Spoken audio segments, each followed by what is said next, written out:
Boom, boom, kaboom. It's Newf, Nukem, and the room. Welcome to another Tuesday night podcast of Gaming After Dark, your favorite horror-rated gaming podcast, because you never know what's going to go down on one of these shows, that is for sure. But I'm glad to be back in the pilot seat this week. A big thank you to GameComplainers and the rest of the Gaming After Dark crew for holding things down in my absence.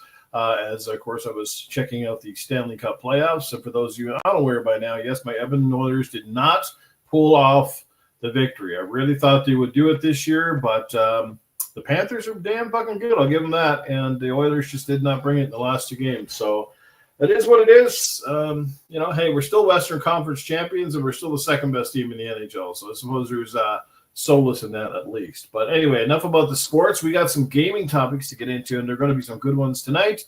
And we've also got a special guest with us who we'll bring on here in just a moment. But first, let's bring in the panel. Let's start with the man who has the epic rants, a.k.a. Perry or GameComplainers. What's going on, everybody? How's everyone doing?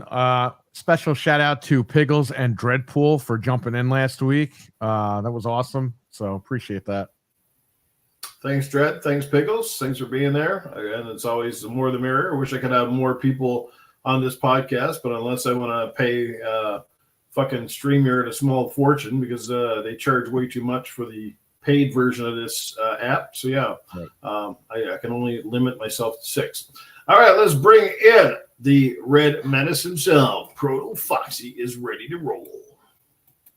Yo, yo, yo, what it is, everybody? It's episode 35 of Gaming After Dark. It's Tuesday night. Do you know where your mom is at? I do. And much love, to riff off of Perry, much love to Piggles and Dread for popping in last week. It was totally awesome. Let's fucking roll, man. This show is going to be fucking awesome as always. Indeed. All right, it wouldn't be a good show unless it was, a little bit hot. So we've got your Wicked Hawt is ready to go. Woo! What's going on, boys? What's going on, chat? I'm not the only hot one in here. This hot outside, baby. So make sure you're powdering up downstairs there, baby. Powder awareness. Use baby powder out there, boys. Yeah, I hear it's ball sweat sticky in the United States. Ooh, we got enough balls. It really is. So make sure you powder up. Powder awareness. I feel like I'm on Mars when I go outside. Speaking of a man who powders his head and probably his balls, it's the ancient one himself, Sir X-Man. I'm just a burning hunk of love. Let's go. Is that what that is? Is that where his mom is with you? All I know is it's getting hot out there. So everybody keep on all your damn clothes. Yeah, right, dude. I tried that. It's overrated. Yeah, I know what you did. You got naked on your bike and took a ride to catch a breeze. Sir X-Man's the old guy at the YMCA where you see him butt naked in the locker room. You're like, whoa. No. There's a certain person in the USA that has ruined YMCA for me forever. We don't want to talk about that song no more. Was it the guy who made the song? Wow. No. The guy who made the song. And our next guest, he's sharper than Leon Kennedy and comes in hotter than Ada Wong. We are talking to Anthony, our Resident Evil expert. What's going on, brother? What is up, guys? Good to be here. Good to be back on another episode. And it's going to be a good show. It will be indeed. It is going to be a good show. All right. What's the main game everybody's been playing this past couple of days since I spoke with you all last? Perry, what have you been throwing down with, bro? I've been playing some Sega Genesis. So, ooh, old school. Yeah. Cool. I have the Mega games. Yeah, I have the Mega SG, which is a few years ago, a company named Analog made the console. It's actually Yep. And this thing goes for they stopped making it. Well, basically. Is that the same people that made the Analog Pocket? Yeah, same people. And it's the size of your hand. This is a Sega Genesis. Then you can use an SD card with all the ROMs, or you can use actual cartridges. Oh, now, I got the EverDrive Pro, which plays Sega CD games directly from the cartridge. Oh, shit. So this pretty much does everything. If you have a 32X, you have to buy a special adapter you can connect to this.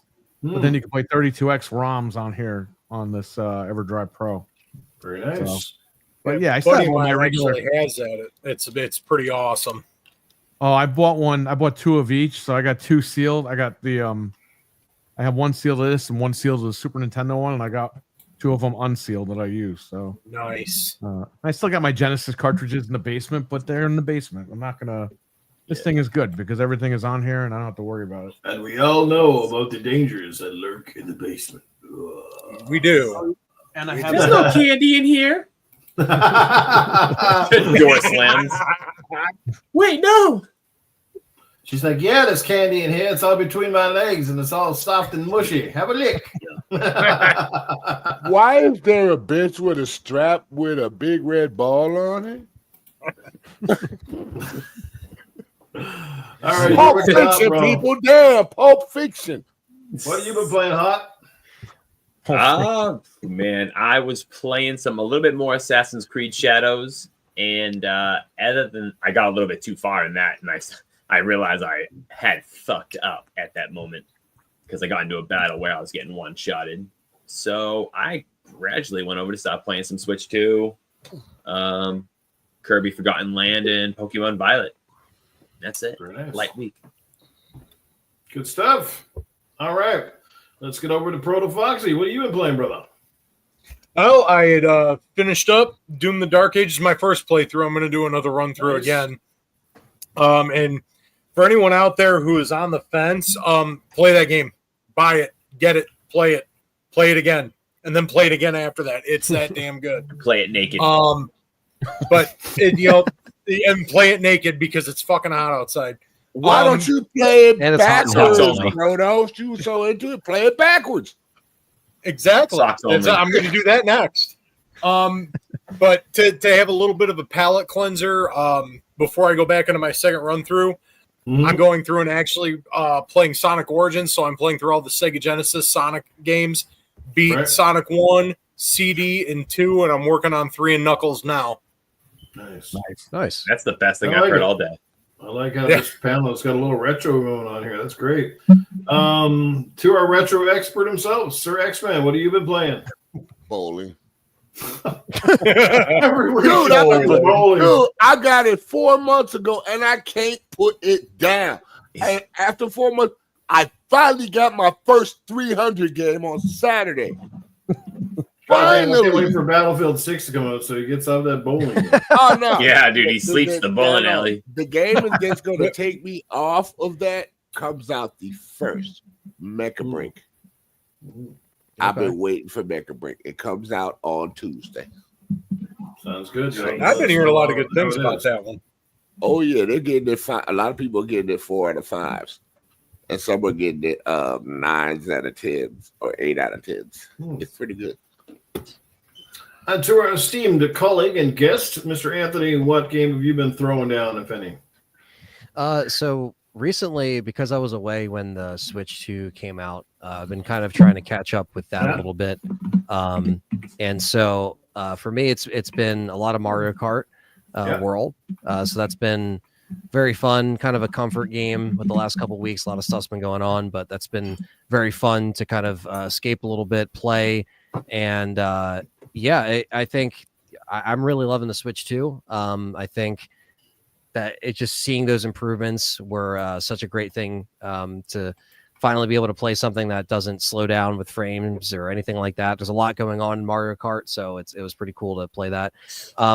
I've also checked out some of the Resident Evil games on Switch 2 because there isn't exact Switch 2 ports. However, stuff like 5 and 6 and stuff, I played the demos of just to see how they run. And they run a lot better, consistent frame rate, load a lot faster. And they're still on sale for like $10, a lot of them. So I'm going to actually grab some more tonight before they go off sale. Cool. And check some more out on the Switch 2.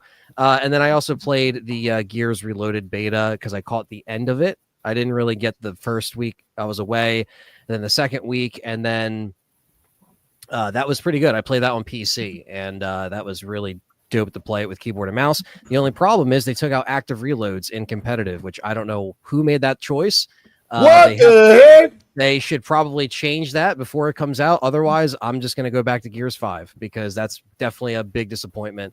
Other than that, I thought it ran great, but like, why did you take out active reloads? It's a core thing of the game. So I don't want to get too far off on that, but anyway, yeah, that's what I've been playing recently. So. Can I ask him a quick question? You're old school and you like that genre we're talking about. I bet active reloads gone. Active reloads are there. In social. Yeah. Please tell me you've played Extermination for the PS2. Yes, I have. I have that. I love that game. That is such an underrated game, man. Yeah. That was a great game. That was a great game. I played it on a jam-packed demo disc, and then I had to track it down at a EB Games, and it was just the disc, but I still have it. And yeah, that game is the end is amazing, isn't it? Yeah, I mean, that's one of those games that like you want to mix like Resident Evil with like sci-fi or The Thing or like it's such a great blend. And yeah, that game is insane. And when real quick, when you first get in there and get past that big door, when you go into that little tunnel area, you climb up and get there, I was like, oh wow. Oh, you know what section I'm talking about, right? Yeah. Oh, yeah. Yeah, that game needs a remaster, big time. Yeah, I mean, I think for 2001, that game was pushing great potential, especially when it was trying to do something a little bit different in that genre of survival horror and fixed camera angles and that, and yeah, I think that's criminally underrated. If they're gonna do stuff like remasters for The Thing, I feel like you should even do something for that for Extermination. I feel like that'd be awesome. You see, they would. And but that's a great game. Wouldn't buy a PS5 for it. Yeah, actually, yes, I would. That game was really was that good, dude. We cracked them. X-Men, just go buy a PS5 already, damn it. It don't have Extermination. It don't have God of War trilogy. It doesn't have the new Twisted Metal they've been talking about. But so, it will. No. But it will. They should put that on the PS2 store thing or the PS, like they should put Extermination on one of the classic collection. I think that you can play all your classics. Right. Yup. That's like how I feel when they stop making Rumble Racing ended. I'm like, really? Yeah. That's it. I don't know. Oh, you know about that EA big game, huh? Well, that's the thing too. Like there's a lot of stuff that I just wish would come back that would just be obvious or that would make a lot of money. And I feel like we're kind of missing the mark on some of those franchises. They are missing the ball. Mm-hmm. Sorry, dude. I just had to ask that one question real quick. It's all good. For myself, obviously Mario Kart World. I've been playing a little bit of the Gears of War Reloaded beta, playing some rank mode and stuff. I mean, it's Gears. It is what I remember. Plays and looks virtually the same in most regards. However, I hope they do turn off the option of crossplay because there was just too much questionable bullshit.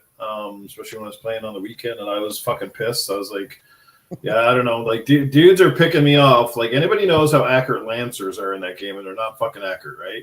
And these dudes are picking me off. These dudes are picking me off halfway across the map and, like, down at me with, like, 2 or 3 bullets. I'm like, dude, I'm emptying Lancer clips on dude at point-blank range, like 10 feet in front of me, and they're not dropping. I'm like, this is fucking horseshit. I heard the hit detection was off, and then I heard they fixed it with the second weekend, and some people said it got worse. You get so used to playing Gears 5 where the blind fire shots are like lethal in Gears 5, and I can't fire shot people in this. Is like you shoot them and nothing happens. It's just like, you got to be really good at like, having like Tourette's and fucking like twitch shooting people like, like, yeah, that's how you are with your gun.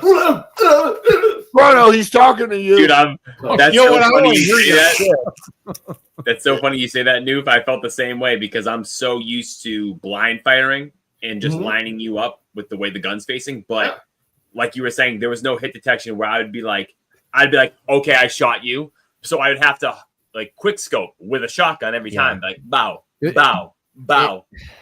It's really going to be hard for them to adjust. Like if you're going into that game and you're a new Gears of War fan, and this is your first time playing, you're playing Reloaded, you're getting E-Day comes out.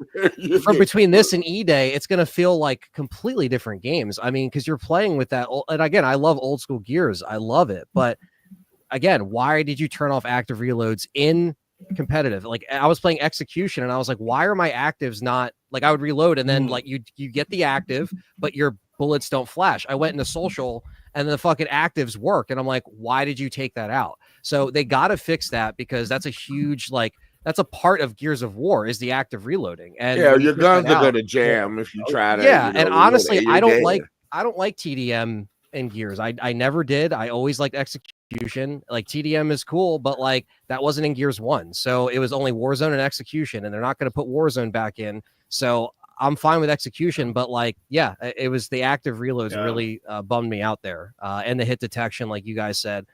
They got to fix some of that stuff, man. And I had to play with a bunch of either I was playing guys who were very well versed in Gears, which was half of the battle, and the other side was the point of playing a lot of people that were absolute noobs, and they had no fucking idea what the hell they were doing, and they're literally like, you're playing King of the fucking Hill, and they're all just camping in spots with like power weapons, and they're not doing anything. They're not rushing the circle, and you're like, fuck's sakes, we're never gonna fucking win because nobody's getting in the circle, right? Yeah, I'm over there running and I'm breaking the circle on my own. I'm trying to defend it by myself. I'm like, this is retarded.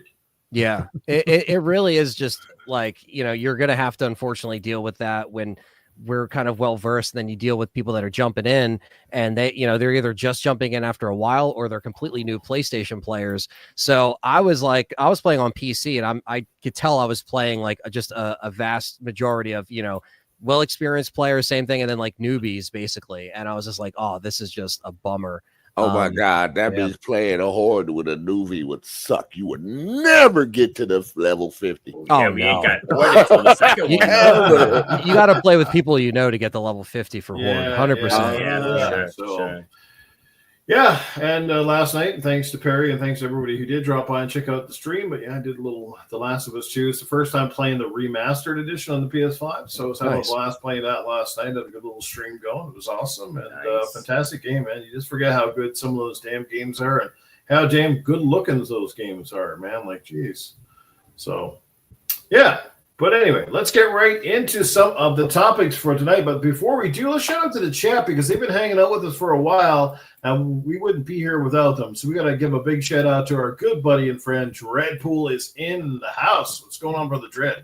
Boo, is always here. We got our good friend Fazam, Mr. Frank is in the building. What's going on, brother? We got LTRE and leader or whatever you want to call him. He is here as well. That's Cougar Man. Oh, that's you. Yeah. Oh, LTR. Okay, I get it now. Fuck, what the hell? Leader. All right. Reading is fundamental. Yeah, well, I didn't know it was him. All right. Cougar Man's here. We've got what else we got going on here? We got Dizzy Delta, my good Canadian brothers in the building. What's going on, Dizzy? Good to see you. We got Caitlin Bickle. Good evening, Caitlin. Good to see you. Yes, Stevie sir. Mack is here as well. Good to see Stevie in the house. And Nate is hanging out with us in the chat. What's going on, brother? And yeah, we're good to go. I think we caught up with everybody. And if you didn't get a hello and a shout out, please let me know in the chat. And I will certainly do my best to acknowledge you and let you know how much you guys are really appreciated. So first topic of the night is about a game that, to be quite honest with you guys, I never thought we'd actually see a sequel to it. And that is Death Stranding 2 on the beach, apparently. This is the kind of game, like I said, I never finished the first game, but I will say I was probably a quarter of the way through or 3/3 of the way through. I don't know. Like I was quite a few hours into the game, and I was actually really enjoying it. It was a game I never expected to enjoy, but I really was digging it. I got to get back to that one of these days, and hopefully I'll pick up the second game. But the second game is coming out, I think, this Friday. The reviews are up for it right now. So far, it looks like it's scoring pretty well. Once again, there's a lot of improvements in the game, but it also looks like there's still a absolute mess of weird shit in there, as only Hideo Kojima himself could think up and drum up. So that'll be interesting. I wonder if the piss and shit grenades are back again. But I don't know, where is everybody's hype level for this game? Because this one was put together relatively quick when you think about it. Death Stranding didn't come out, not too long ago. What was Death Stranding out? Was it 2018, 2019? Sounds about right. Pre-COVID, and then of course they did the remastered edition of the director's cut with some upgrades and all the DLC involved in it. 2019 is when it came out. Yeah, so I mean, they put this game together relatively quickly, and say what you like, but the graphics are pretty damn amazing in it. The environments look great. The characters are like fucking first rate. Story can be a little weird and wonky and hard to comprehend, but like I said, there is things to like about the game. How many people on this panel actually played the original Death Stranding and enjoyed it? I did. Okay, so we got. I have not played it. Not played it. Anybody here played on the Xbox, or you guys played on the PlayStation or PC first? No, PlayStation. I bought the Pro. It came with the PIS controller. Hey man, during lockdown, I sold it. I got all my money back, so I'm good. Nice. Yeah, There you go. sold out. I got the game on PC. Yeah, I played it a little bit on PC when it was on Game Pass, and I got to the cave, and I saw the little ooze and stuff, and then it sent me on a mission, and I was like, okay, I'm done. More walking. I ended up playing it on PlayStation when it came out because I got that at launch. Nice. Okay, looks like Nate's already been playing it for people who ordered the deluxe edition. That's fantastic. I hope you're enjoying it so far, Nate. So that'd be great. If you are, maybe put in the chat if you think it's going to surpass the level of the first game or not. Stevie Mac played it but couldn't finish it. Kept getting sleepy. All the walking. Like I said, it's one of those games that, you know, it was, and hopefully from everything I've seen from the videos, the trailers, and people that have been talking about it, it looks like that was one of the things they definitely remedied to the second game. Is definitely looks like there's a lot more happening in the second game. That's what it looked like. I'm sure that's the big thing was the pacing and not having so much like lulls or boring spots where you're just trekking across environments. But you know, that was sort of the magic of the first game too, was like walking and trying to make sure that you carried all your packages appropriately into the destinations and you know, not getting you know, caught by a BT along the way, sort of thing. You know, there's a lot of little things going on there that were quite interesting. So yeah, that's definitely something that's definitely what I dug a lot about the original game, was just because it created tension. Yes. So it's like, you know, I dug that, you know, going, you know, where you had those moments where you're like walking, but you're still like paying attention and stuff. I think the balance system bugged me a bit, but once you get used to it, again, it makes sense. It was just like, oh, okay, so this is something else I got to manage. But yeah, you know, I felt like that game just had a lot of tension, and that's what kept me going to it. Even though I got to go back and finish it, I was like halfway through. It really played with the risk reward system. But the cool thing was, the longer the game was out, the more people that were playing it, there was more stuff left around the environments that could actually technically help you. Like when the game first came out, it was a little bit bare because obviously not as many people had it. But like you go back like months after the game, and like all of a sudden there's like tools and there's like ladders left there, and there's warning signs like don't go this way, and you know, you heat it at your own discretion, right? But I thought that was really cool how the game was essentially living offline, essentially, you know? Yeah. You had an online component to it where if people make shortcuts and you're connected, it stays in the map. But yeah, that's what he was just talking about. He didn't say it like that, though. Thank you very much. I was explaining it to other people. It's all politically correct. There's one thing I love about Kojima is that when he has a vision, he sticks through, even if people call him crazy. I do respect that to a certain extent, even though some stuff doesn't always work. I think, you know, Metal Gear Solid 5 was an example of like, you know, people were meddling with his art and it kind of showed for it. I think when he branched off and did, you know, Death Stranding, it seemed like it kind of split some people right away, but I'm still open to actually playing this. I just never got a chance to. I think I might check it out on PC now that I have a new PC to run it. But I'm always a big fan of Kojima and what he does next, to be honest. He's one of the true like artistic people that still have a vision in the industry, and a lot of people don't. So I got to give respect where it's due.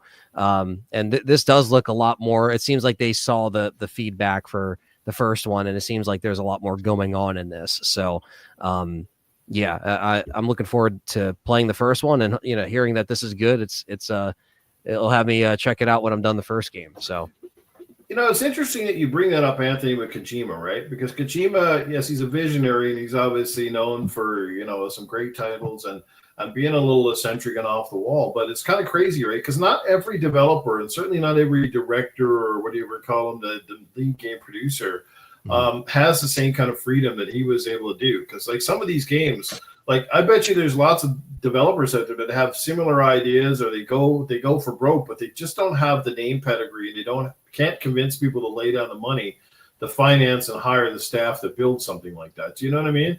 Yeah. It's like, it was Kojima's fault. We got the 20-minute cutscene in Metal Gear that we couldn't stop, and now everybody's trying to implement stuff like that in games. Thanks, Kojima. I can't talk to you when you're like this, X-Man.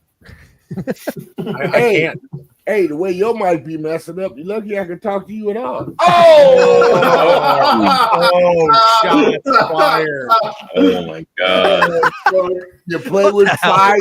You know, when you got to sit through a 20-minute cutscene, X-Man, when you got to sit through the 20-minute cutscene, just get you a cup of coffee. I know it's hard for you to stay awake at this age, but, you know, coffee will do you all right. Don't worry, Sir X-Man. Lights out at 10. Lights out at 10 at the old folk home. The old folks home. Lights out at 10 o'clock. You got one little telling thing in the middle, and two people just trying to talk to it. Well, Snake. That's what they call story. Well, Snake, in this mission, you got to do this and do that.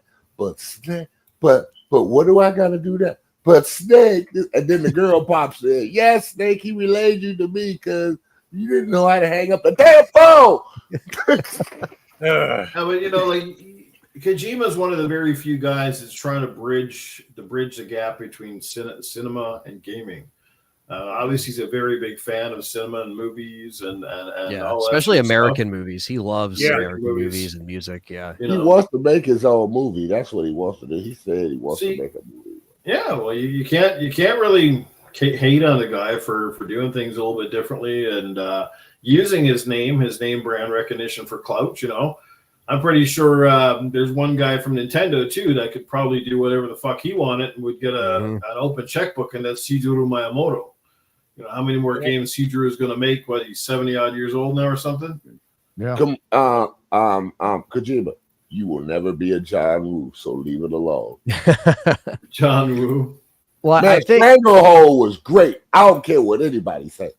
Yeah, well, the thing is like I just think that with Kojima Productions specifically, like after the PT debacle and he was completely disconnected from Konami, I think Death Stranding in 2019 really was his way of like saying, hey, this is what I'm able to do with my own team, with my own entity, with the weight of my name. Whether it stuck with a lot of people or not, we're not sure. And obviously he still has this game OD, which we don't know much about, you know, that horror game, but I'm very intrigued to see that, you know, if that's coming out next, I would imagine after this or sometime soon.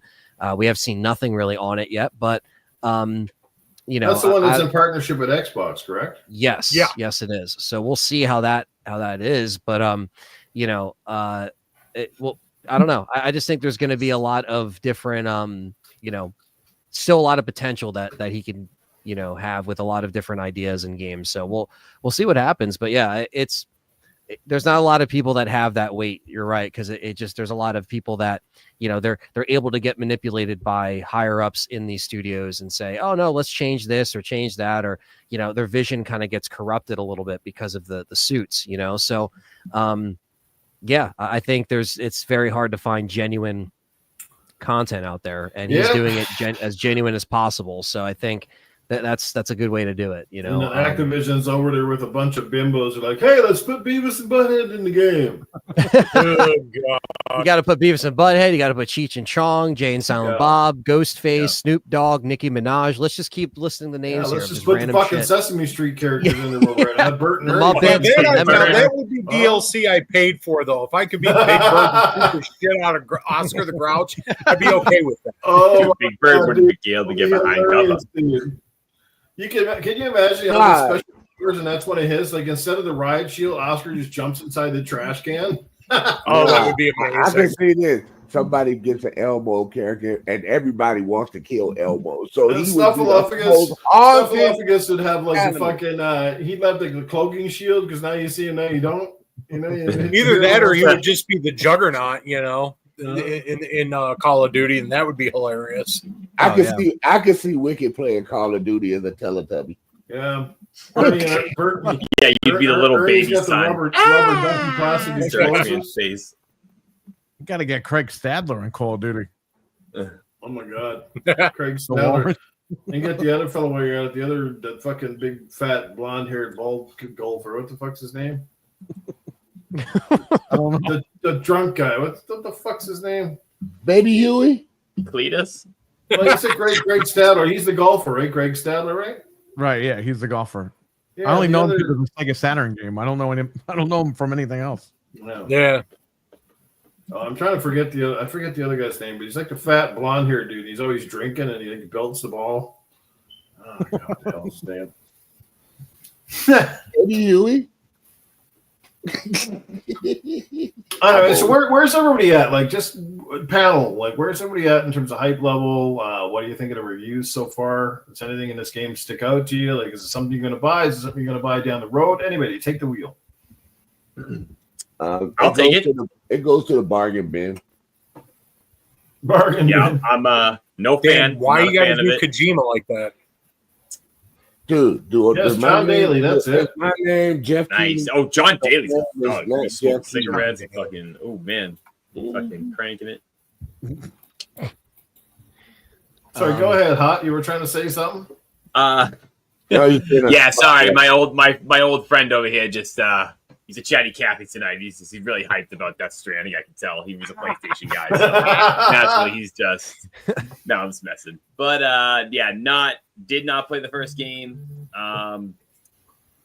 But it's always interesting to I don't know. I like watching the gameplay and shit like that. I think it's an interesting game. I just don't think it's my type of game. But dude, just seeing the video of the second one, that draw distance where it's like he's on a mountain, it's just mountains and mountains and mountains for miles, and you can see how far that is. I was like, these graphics look fucking insane. Granted, I'm not gonna get it, but I think it's a dope concept. It is a very dope concept. Yeah, it's pretty cool. Did anybody for the first game by any chance buy the collector's edition that came with the fucking fetus in the jar thing? No. I did not. No. No, I made my own. That has got to be the one collector's edition. If you have that on your fucking wall, and you're like, especially bringing home some strange girl to your house, and she looks at that and like, what the fuck? Yeah, with no context. Yeah. Yeah, if you don't know, Where do you see my what bomb the shelter? fuck? She takes a look at it and is like, don't you dare look at Timmy side-eyed again, you bitch. And no, you're not allowed to touch the yellow controller. I actually really wanted to get the collector's edition, but I didn't have the money at the time, so it was just like, well, oh well, just the base game. Yeah, I want to check it out I want to check the first game out on PC, and then but I definitely think that this it does look really good as far as the graphically and what it's pushing. It looks like it is going to be a little bit more, not all action, but a little bit more action driven or more just like engaging, I guess, if that's the right word. Yeah. So yeah, I think I'm gonna definitely play the first one. I might circle back around to the second one. Because they're not putting this out on PC right away. So I might just wait for maybe a PC release date, which might come like next year or something, or later this year. So we'll see. Right. The turnaround time for these Sony games coming to PC are a little bit more faster nowadays. So if anything, I'll just kind of wait and try to beat the first game in the meantime. So Nice. All right. Looks like the excitement for this game is fairly mute. So let's hope it sells a few copies anyway when it comes out. So I pre-ordered it just to pre-order it when the pre-orders went up. So I'll get it. nice. Well, if I don't like it, I got my own form of PlayStation Game Pass. Amazon. You just send that shit right back. You have all your money back. Just send it right back. Exactly. I know. No. I plan on getting it eventually too. Yeah.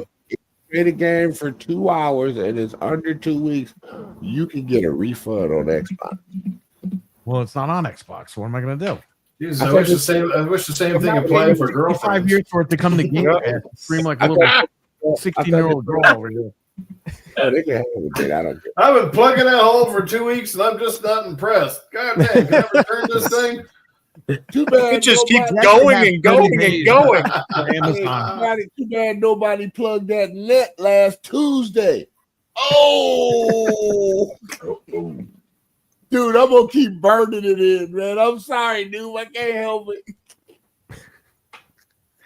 All right, let's beat him up. You might not have a job next Tuesday. You gonna get him down. You know what Safe House Sam's going to call that? You cock ass. Snorting. He said the puck's gonna go where? Where's the puck gonna go? That's all right. At least my team makes the championship round. Ooh. That You know what, true. Newf? I felt that That is one. That true. one That hurts. is true. Being a Yeah, Black let him have it. Let it rain down on the.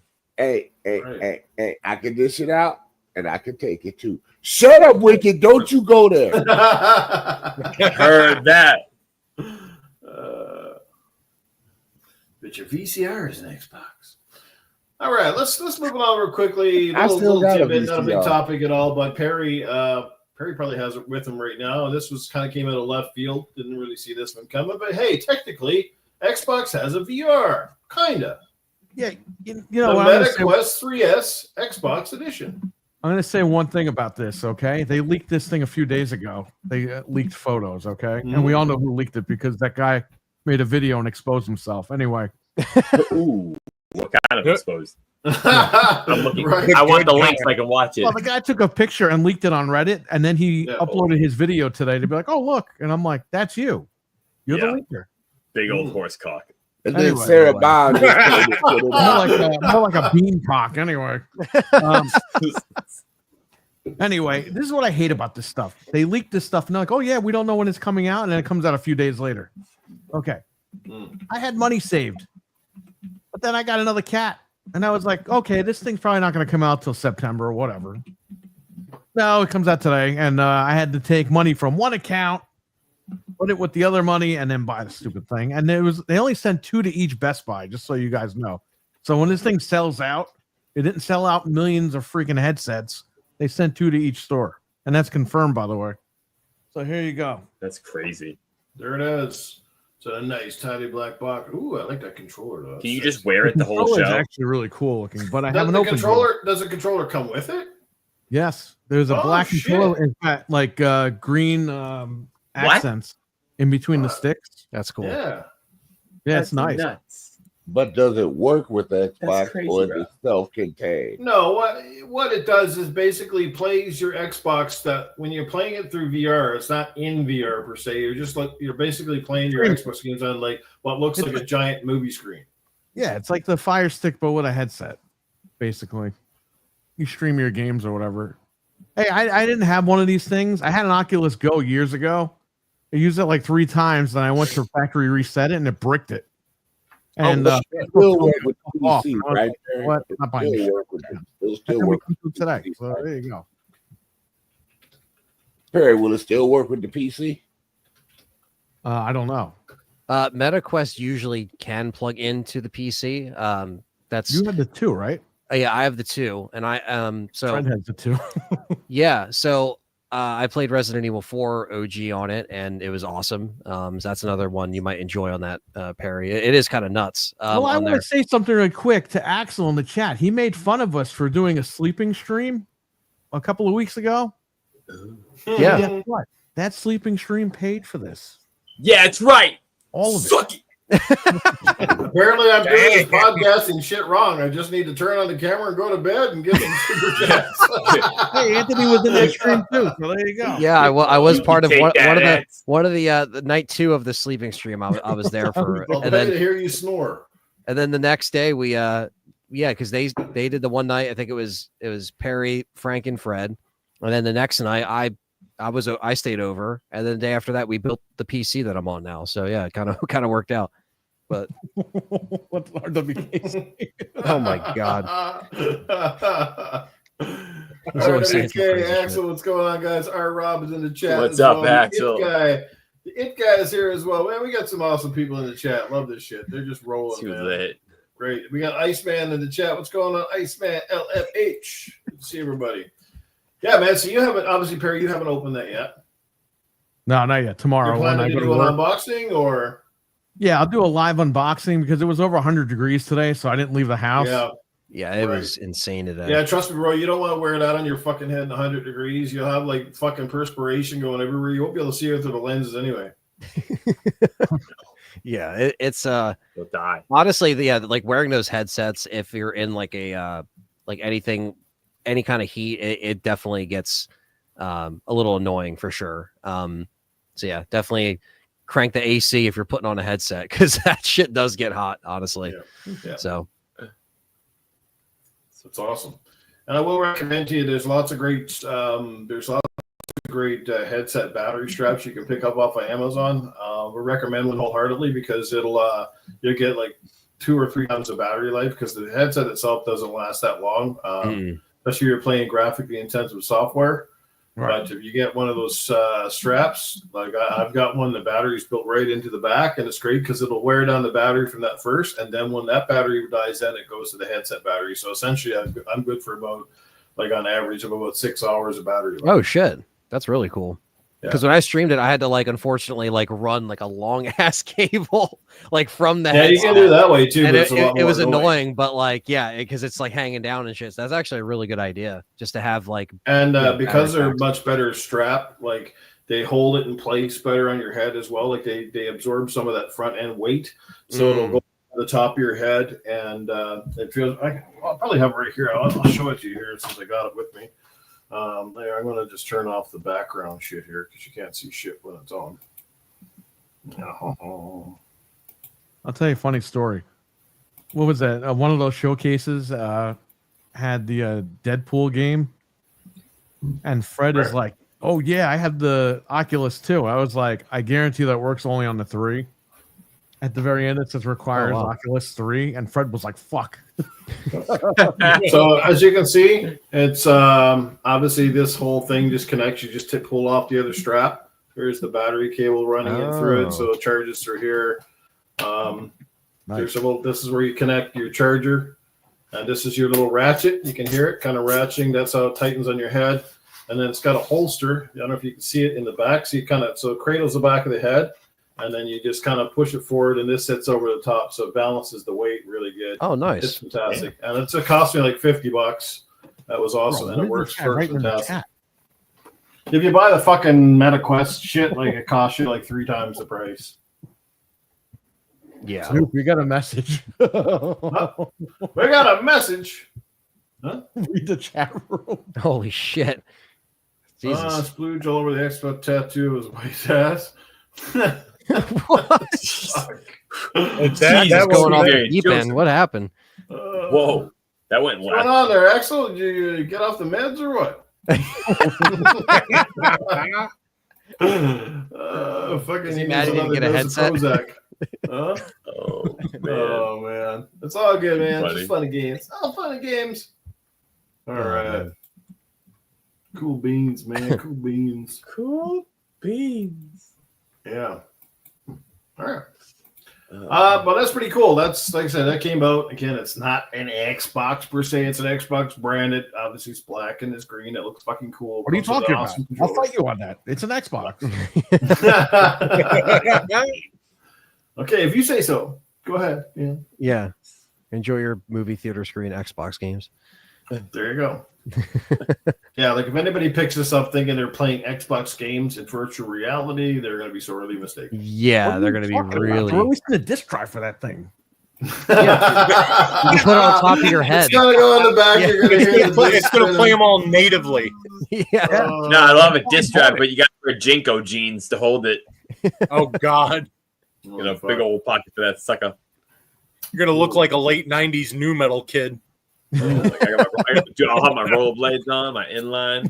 Thinking with VR and VR hardware, PlayStation VR 2 announced they're getting 4 games. Then they didn't specify what 4 games. Only 4 games. games. Going to be first party? Is this going to be third party? And this obviously comes on the heel of MetaQuest announcing they have the Xbox edition VR. So they're trying to, kind of bring some attention back in their own camp. But this begs the question, and I've seen a few popular YouTubers kind of spitting this out lately. Like, is the PSVR 2 dead?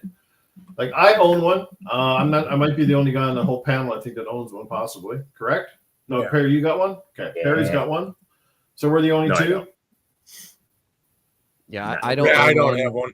Yeah, I now that I have this PC built, obviously, like I'm thinking about it, but I definitely would like to play RE4 Remake in VR. I think that would be really cool. So like I want to get one, but I'm gonna It's obviously amazing. just wait it out a little bit. Yeah, I've heard great things, and I think one of these game announcements may be Resident Evil 9 in VR. I'm pretty sure they're working on that. Mhm. That's just what I'm hearing, but that's an obvious one because it's going to be in first and third person. So if Resident Evil is one of your anchors for buying a VR, at least for me, it'll sell me on it, but is it going to sell everybody else on Right. it? That's the question, right? It's like, do we want to deal with just like Horizon VR and like all this other stuff? Like, yeah, that might be cool to some people, but I just think that this thing was so expensive when it came out, and it just, they always seem to kind of forget about it a little bit. Like they put some stuff out, but it's like, you can't just make RE your anchor for a whole unit that you're originally selling for like $500, $600. You know what I mean? Like it was just really expensive. I know it's come down in price, but yeah, I don't know how they plan on supporting it for the next couple of years. But that's just the point, right? Is the support. And no matter the price of a device or what, I mean, you can look at the Switch 2. The Switch 2 is not a cheap portable, but people are fucking buying it. Why is it? Because you know Nintendo is going to support it. They're going to bring out the biggest and best games for it. And this time around, I suspect that even third party is going to be largely on board with it based on the initial successes right off the bat. Yeah, there's these articles going around, well, third party's not selling so great on the Switch 2. But you got to remember, the Switch 2 has only been out like fucking like 2 weeks. Yeah, And not it's even a month. like 3.5 million copies. So how many goddamn copies of your game did you expect to sell? Besides, everybody was probably broke after buying fucking the Switch and Mario Kart. So like, I fucking think everybody had like $2,000 up front just to go and buy like fucking game. Like some of these articles are almost stupid. It's like those games will sell, but they're just going to take a little time. Plus, most of them are ports of games we already own. So people aren't exactly like, yeah, man, let me run down there and get Cyberpunk, man. You know what I mean? They've already played Cyberpunk. You know, exactly. Some people. I don't think those games sold well. I don't think those games sold well because they're already out. Yeah, you know what I mean? On other platforms for some of them years. So people already bought that. Yeah, and a lot cheaper. You can probably pick up Cyberpunk for the PS5 and fucking Xbox for like a fraction of the price. Conspiracy theory. The Switch 2, even though it did well, Mario Kart's killing all the third-party games, and then the digital on the card is killing all the third-party games. It's like, yeah, the digital thing, part of that is true, probably. But again, those third-party games that came out the Switch 2, people have played them already. You can just buy them portably now. It's not a big deal. Yeah, it's just like a weird art. It's just a weird like take on from some of these journalists. It's just Yeah, I think and with the VR thing, I think it's just like some people are sold on the VR2 stuff. Some people aren't. I think now you're dealing with a lot of these games like they're getting more epic in VR. They're working out certain things. I think it's just with Sony, they always have like different ways of going about it. And I think with the VR1, it was just really early for them to be jumping into it. I think at that time with the prices and what they were trying to do, and they tried. Now it's like, now that VR technology has been a lot more advanced and it's a lot more streamlined and there's less wires, and it's not like you're hooking up a bunch of stuff with wires hanging out and all that stuff. It was a lot with the first one. But it was just so expensive. And I just think they just didn't have it rolled out as nicely as they should have with the price and all things considered. Cause it's just like, yeah, I really don't know. Price was a hard sell. I mean, the PSVR2 costed more than the console, right?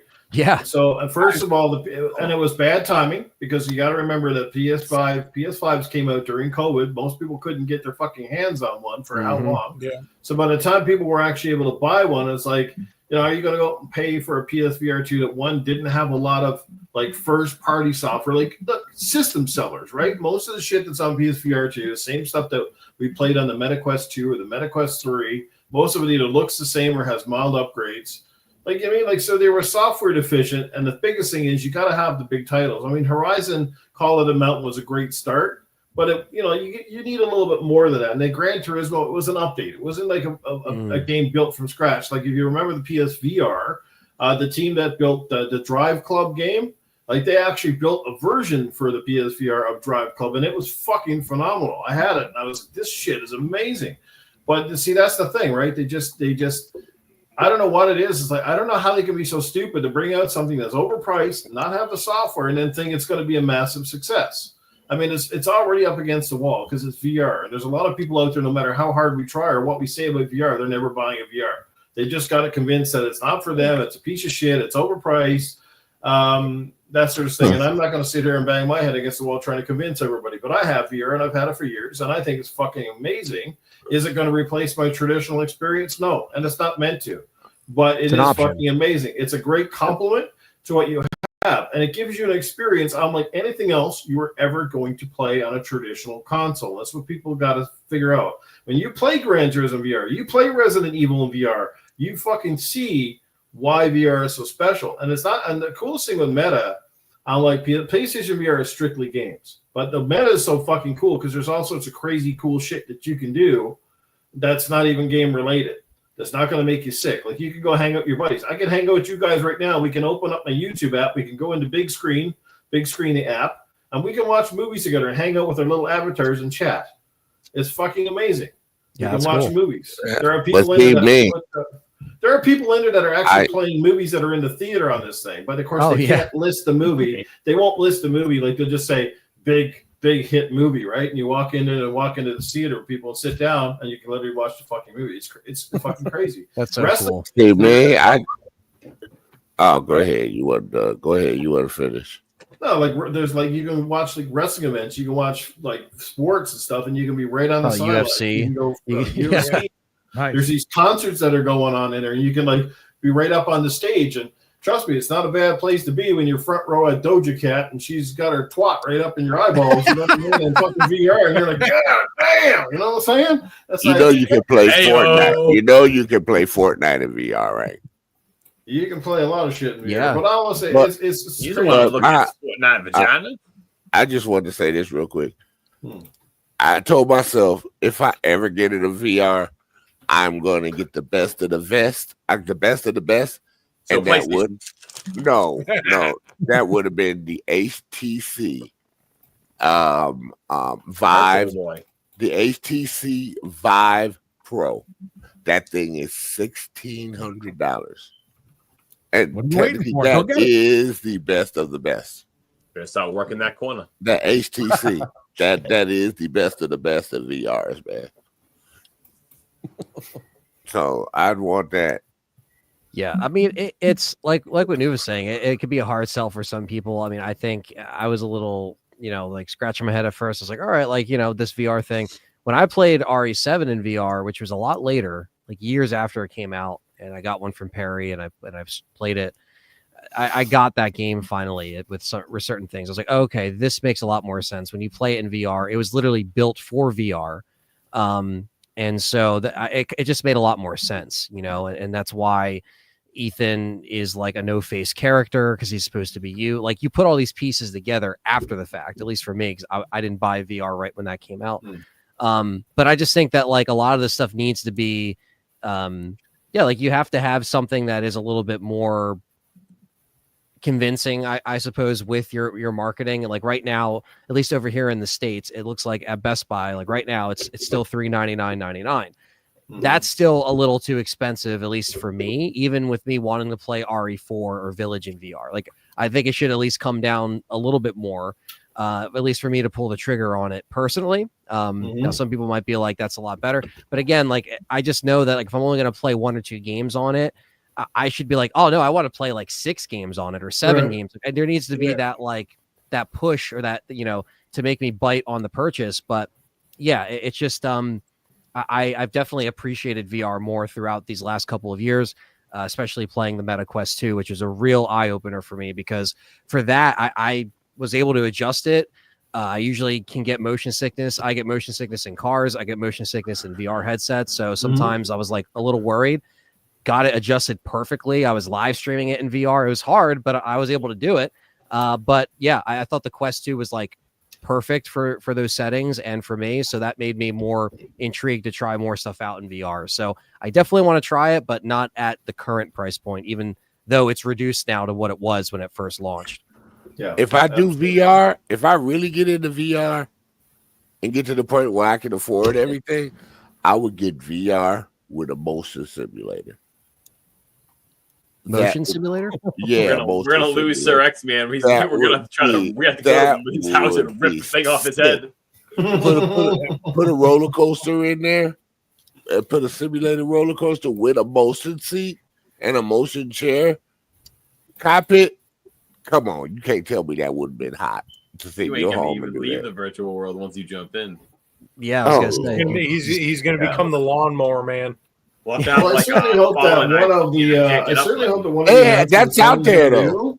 I hope it's Astrobot because Sony needs to capitalize on the success of Astrobot. And if you guys remember, PSVR had an Astrobot VR mission or something like that. Yeah. And that was absolutely dynamite. And I was actually shocked that they didn't have a mode for the current Astrobot, at least like a VR mode, which that could be one of the announcements. Who knows? It could be Astrobot like in VR because it feels like a game that is meant for it and really well. So that could be it, and that would be great. I've said this once, and I'll say it again. They want to impress me. Give me a light gun game back. Then you'll impress me. Well, technically, you do. I don't want the VR for it. I want a real light gun where I'm out. We all know what Sir X-Man really wants the VR for. Well, I'll tell you what. You can get an elastic band. You can tie the VR controller around your penis, and you can shoot away. It's not the same. You know, y'all all been there. Y'all know what it's like. Well, I'm cocked and loaded. Y'all joking about it. But y'all know what it's like to play a light gun. Yeah, that's right. Y'all can't tell me that was not fun, badass shit. They make light guns though. I think Polymega has a light gun. Yeah, I know they're 300 yeah. a piece. I know, and you got the sensor and everything and all that. Damn. For the original PSVR 2, there was a space shooting game that actually came with a gun for peripheral. I had it. It was fucking amazing playing with that thing. We played a lot of Time Crisis and stuff back in the day. Yep. Yeah, Time Crisis was awesome. Time Crisis, Time Crisis, House of the Dead, Confidential Mission. The problem with VR is it's not just the problem with VR is just not because again the adoption is not high enough. A lot of developers are afraid to really sink too much money into it. That's why a lot of the software feels like it has potential, but it's half-fledged. It feels like a lot of indie stuff or a lot of experimental stuff. Yeah, there's a few that really shine, and you're like, wow. But if you go into a lot of these games on the stores, like a lot of them, you're just like, oh god, like no wonder that game's like $5 or it's $10 or because they're just not that great. Like again, there's lots of promise there. There's great concepts, but they're not fully realized, and you can tell which developers got the talent and know what they're doing, and you can tell which ones are, it's 2 or 3 guys in mom's basement with some fucking VR code and trying to make grandma's boy. Right? But I mean, my question to you guys, and let's go to Proto and Hot. Let's get some opinions. I mean, where do you guys see the PSVR 2? Is it in your future? Do you guys think this peripheral is dead, or do you think Sony's got one last kick at the cat, so to speak? Do you want to go first? Are you going to let me go first? I think it's interesting because I don't think it's dead. For one, I think it's just kind of always going to be sitting in the back burner almost. But like now that Xbox has branded a MetaQuest, so they have a quote unquote Xbox VR experience. I think we might hear some more from Sony on PSVR 2. I mean, I find it very interesting that like no sooner did the Xbox MetaQuest thing get leaked, and then all of a sudden PlayStation's announcing, hey, we got 4 games on the way for it. So I don't think it's ever going to go away or anything like that. I feel like it'll be like it's hard to say. I'm trying to figure out the words I want to put this in here. It'll have its little gray area. You know what I mean? It's black. It'll be gray area. Right. It'll be its own little pillar, and it'll be something for people who enjoy VR will be there to enjoy. But I don't think they'll ever kill it. But I think, like, if anything, like, if this MetaQuest branded Xbox thing takes off and does well for Xbox, I think you'll probably hear more from PlayStation because then they'll turn around and say, hey, that's just MetaQuest with Xbox branding on it. Here's an actual console dedicated VR system, right? As far as I'm concerned, I mean, eventually I'd like to jump into the VR pool. It's something that's out of reach for me right now as far as financially goes, because those headsets are very expensive. You know, it was the same way with the original PSVR also, you know, for the PS4. I want to. Like, I mean, hell, I saw people streaming this shit and playing these, like watching them play Doom 2016 on a PlayStation VR. That shit was wild as hell. And then playing Resident Evil 4, like Anthony was talking about. I want to do that because that just looked really cool. You know, so it's going to be one of those eventually things for me. I'm guessing that's a website to go get yourself a light gun to play some light gun games, Perry. Oh, he spelt it wrong. It's a flashlight gun. Whoa. A flashlight gun. No, just kidding. Josh. Don't type that in. You're gonna get something wild. The That's not the flashlight link I gun. posted, buddy. Fleshlight gun. Yeah, Sir X-Man is one of those. Yeah, he does. And it makes a little. No. Wicked want to talk stuff. You know, you probably never played a light gun in your life.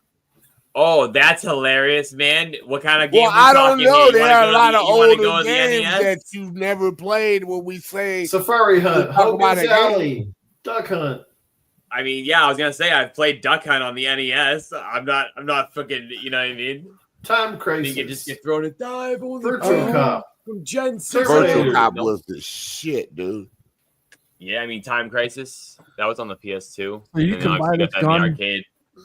And Virtual Cop, Terminator 2. Yeah, I know they got a package with a pair with like I think it's a red and a silver gun, and then attaches to the machine. Then you got to put this light fire up. Yeah, I know. and they also have the pedal too for Time Crisis. Yo, Yeah, the reload paddle. coming Yeah, out. Yeah, that would be The wild. House of the Dead Remake 2 is coming out like this month or next month, isn't it? yeah, it's for Switch, I think. Yep, you know, the best console there is. Well, it's for all VR though. It's for all VR. But you think though. with the Switch too, because they got that like the light sensors that you'd be able to just hold up your little controller and point at the screen like a light gun. You know what I Yeah. mean? Yeah, it's more like you probably hold it like a clicker. You know What's what I mean? Yeah, basically. Like, Well, the next But, man will be right at home then. Because the old Wii remotes used to be able to do it on the Nintendo Wii. Because I remember playing House Yeah, of the because you Dead put the Overkill with the sensor Wii bar remote, at the top, right? right? Right. And you could buy the little plastic stuff that would go around the controller to make it feel like a gun. Uh-huh. Yeah. Yep. I feel that. House of the Dead I got Overkill a was an question for amazing you, game. Perry. It had the most Yeah, F words fun. ever. Yeah, especially with the Dreamcast. Oh my god, I got 4 of those guns. Damn boy. Perry, with your Meta Quest, is that the one that has the Batman game? no, it has Game Pass instead of Batman. Oh, wham, wham. I don't believe they're giving these games either. So I don't know. No, but Yeah, I think can that that free one play? that promotion. I think Batman? that ended back in March. Yeah, I can play Batman. March or Gotcha. April, I think that promotion ended, unless it's still packed in the box. But yeah, like mine came with a free copy of Batman because that was I when don't the even 3DS know. launched. Amazon I don't know has the if I were to Batman get bundle one. for $2.99 still. But again, Yeah. if I was gonna buy one, I'm gonna buy black and green. I'm not buying the crappy Yeah. white one. Right. Like, Nah, I don't know if I got a one, VR. which one I would want. If Like, I got VR, I would play Yeah. Rock Band VR because they do have Rock Band VR. Nice. I don't know which one would be more beneficial. I feel like they both have more or less the same games, but there's a couple here hit or misses. More or less like the VRs for the PlayStation have a Well, that couple Beat Saber exclusives. game is fucking legit. Man. Yeah, That's and good stuff like fun. that. Well, you know what you I'm not should really. do? Yeah, I don't really Buy know. this one, keep the controller, and then sell it. Yeah. This way, you get the controller for free. Because like Proto was saying, like I feel like in addition to it, like I feel like it has its gray space, like it has its little like pillar, like he was saying, where it'll always have some sort of attraction. Granted, it's not going to be this large number where people are just coming in to VR like day in and day out, but it'll be niche. I don't know. I think it's so niche. I wonder who has the better approach. Is it so niche to the point where it's better to do third party the way Xbox is doing it, where they're licensing out, or is it better to do the PlayStation's version where you're kind of seeing them take a hit on money? I don't know. Maybe the competition now is going to spring something forward where they're both going to thrive on it, but I don't know. In the end of the day, which one is more beneficial, do you think, for the wallet? You know Well, what I mean? I kind of think of it that way. VR is really good for a lot of PC racers. Yeah. The ones that do the sim racing and play racing games on there, they really use a lot of it. Or they use widescreen, but a lot of them like VR because of the bursts of more. Well, Yeah, the you're right. PlayStation VR 2, you can buy the adapter for $50 and you can use it on PC. I have the A adapter. lot of people say it doesn't really work as good as other VRs because there's something wrong with the fidelity with the connection. Yeah, it's better on the console, they say. So the PSVR is probably more in price, I think. It's higher in price. Yeah, is they it keep dropping it every couple of months. Like the Days of Play, I think they dropped it like $50 or $100. And then they did that a few months ago during Christmas time. They're trying to unload them because, no one's buying them anyway. Yeah. I mean, it sells a little bit, but it's never going to be a hit. It will never be a hit. But here's the thing. Resident Evil 4 Remake in VR on the PSVR 2, absolutely incredible game. Like, you guys have to, when that thing goes on sale for whatever, pick one of those up just to play that game because that game is fun. It's good. It's definitely good not in VR. So I'd imagine that experience in VR would be amazing. Oh yeah, I turn my head. I'm looking in the corners. I'm looking at the sky and everything. No matter whatever way I turn, I'm in the game. It's crazy. That's it. Was Rogue Squadron in VR? You know the Star Wars Rogue Squadron? Yeah, it was on PSVR, the first one. And I think it was on PC also, right? Probably. We got our first super chat of the evening. Comes in courtesy of our good friend RWK88. He drops $1.99 in the chat. Take it away, Perry. Nice. Y'all have a good thing going. Keep it up, guys. Fire. Well, thank you, man. Thank you. All the people in the chat, you guys are You mean he didn't say nothing bad about me this time? Dan White, what's going on, man? Good to see you in the chat. All right. Nobody had anything bad to say about you this week, Sir X, man. You're omitted. Really quick, I'm pissed off at Sony. I talked about this last week. They canceled Jumping Flash for PSVR 2. Damn. A game that I was asking for that I didn't know they were making. Wait a minute. Yeah. Don't they have a showcase thing coming up? Maybe what if they're like, we lied? Well, I hope that comes out, you got punked. I doubt it. That game is 30 years old this year, and they were going to bring it back, and now they're not bringing it back. Same thing with Twisted Metal. They canceled that VR. I mean, they weren't working on a Twisted Metal VR game, but they really should have been. They canceled the other one, the live service one. Can we just get a Twisted Metal VR and a Jumping Flash VR? How about a PlayStation Classics VR? Where you take a couple of stages from the older games, remake them, like in newer graphics, and then put them in like a demo or something and see how it does. You know what, Perry? Here's the thing. They had the license. A Spider-Man VR would have been perfect. Oh, hell yeah. That would have been perfect. They made it for the PS4, but it sickness.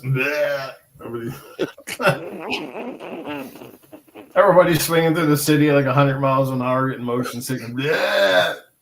Doing backflips and shit. Man, yeah, you jump diving from the Empire State Building. You like, trying to get those webs out, and you're like fucking missing everything. I'm gonna fucking splat. I forgot to reload the web juice. Oh, the web juice. The web juice. He's beating off midair while he's falling to his death. I gotta fill up my web juice. You get web cartridges. Remember? Could you imagine swinging from one building and the VR just sticking to the building, then going to swing to the building to the ground to save somebody, then swinging back up in a car chase in VR? That would have been sick. Well, what if you swing and smash through a window in a building and you still got to keep going? You see the people in the building running away and everything, and then you got to jump through the other window. Like, you know how the that would have been sick. That would have been chase. Imagine you're doing that in first person. That would have been sick, dude. Hell yeah. Fuck. Slamming into the side of buildings, all you hear is a thud.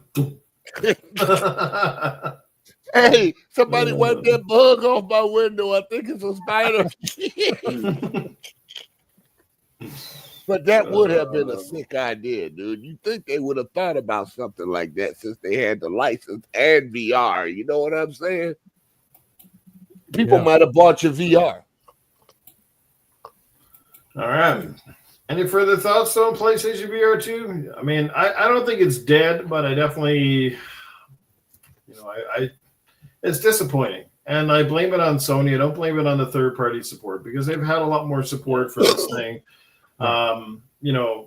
than by rights they almost should have had. Like people, they were definitely trying to keep it alive. But I feel like if Sony's doesn't step up and they don't market it properly, and price is great, but price is a tough sell when it's like 4 or 5 years down the road and you're finally catching up to things. And especially in this economy right now, it's tough. And when your friends don't, that's the thing, right? It's all about adoption too. It's about having your friends. And VR is not a really easy thing to show off to your friends because the PlayStation has one advantage that when you're playing on PlayStation, you're casting your game out to the television set, which is cool. Because your buddies can actually sit down and watch you playing a game in VR, which is cool. Whereas on MetaQuest, you can't see what they're seeing. So it has that advantage. But again, it's still a hard sell when you can't really convince people. You have to try it. And again, you have to make sure when you do try it that you set up properly. So you have to go through the proper, you can't just throw it on your head and go, yeah, okay, this is perfect, because everybody's got to calibrate the eye tracking, and you got to have the right distance, and you got to have the headset on right. Because even if the headset is bobbling or it wobbles, the vision can get blurry and stuff will look funny. And then you're like, am I going fucking blind, or like, you know what I mean? Like, there's a lot of little factors there that make the enjoyability. You have to know what you're doing, I guess you could say, and how to calibrate and adjust it properly for the full maximum enjoyment. Yeah, I was trying to do that too, like show my friends RE4 OG on the Quest 2, and it is a hard sell sometimes, but it was still cool to kind of show them, like, they're like, holy crap, like, reloading the gun at the range and like how you have to do everything. It's like, it's cool.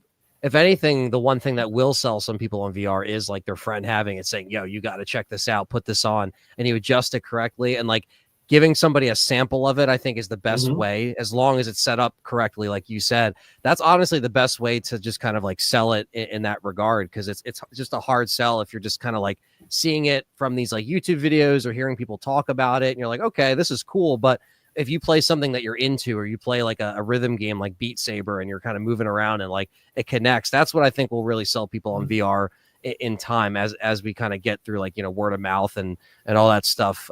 But yeah, we'll see. I just think that like it's only going to get more advanced. Right. One game in particular sold me on VR, and I keep using this story because it was so amazing. And that was on the original Star Wars Battlefront, right? For the original PSVR, they had a level that you could download. It was one level only, and it was an X-wing fighter.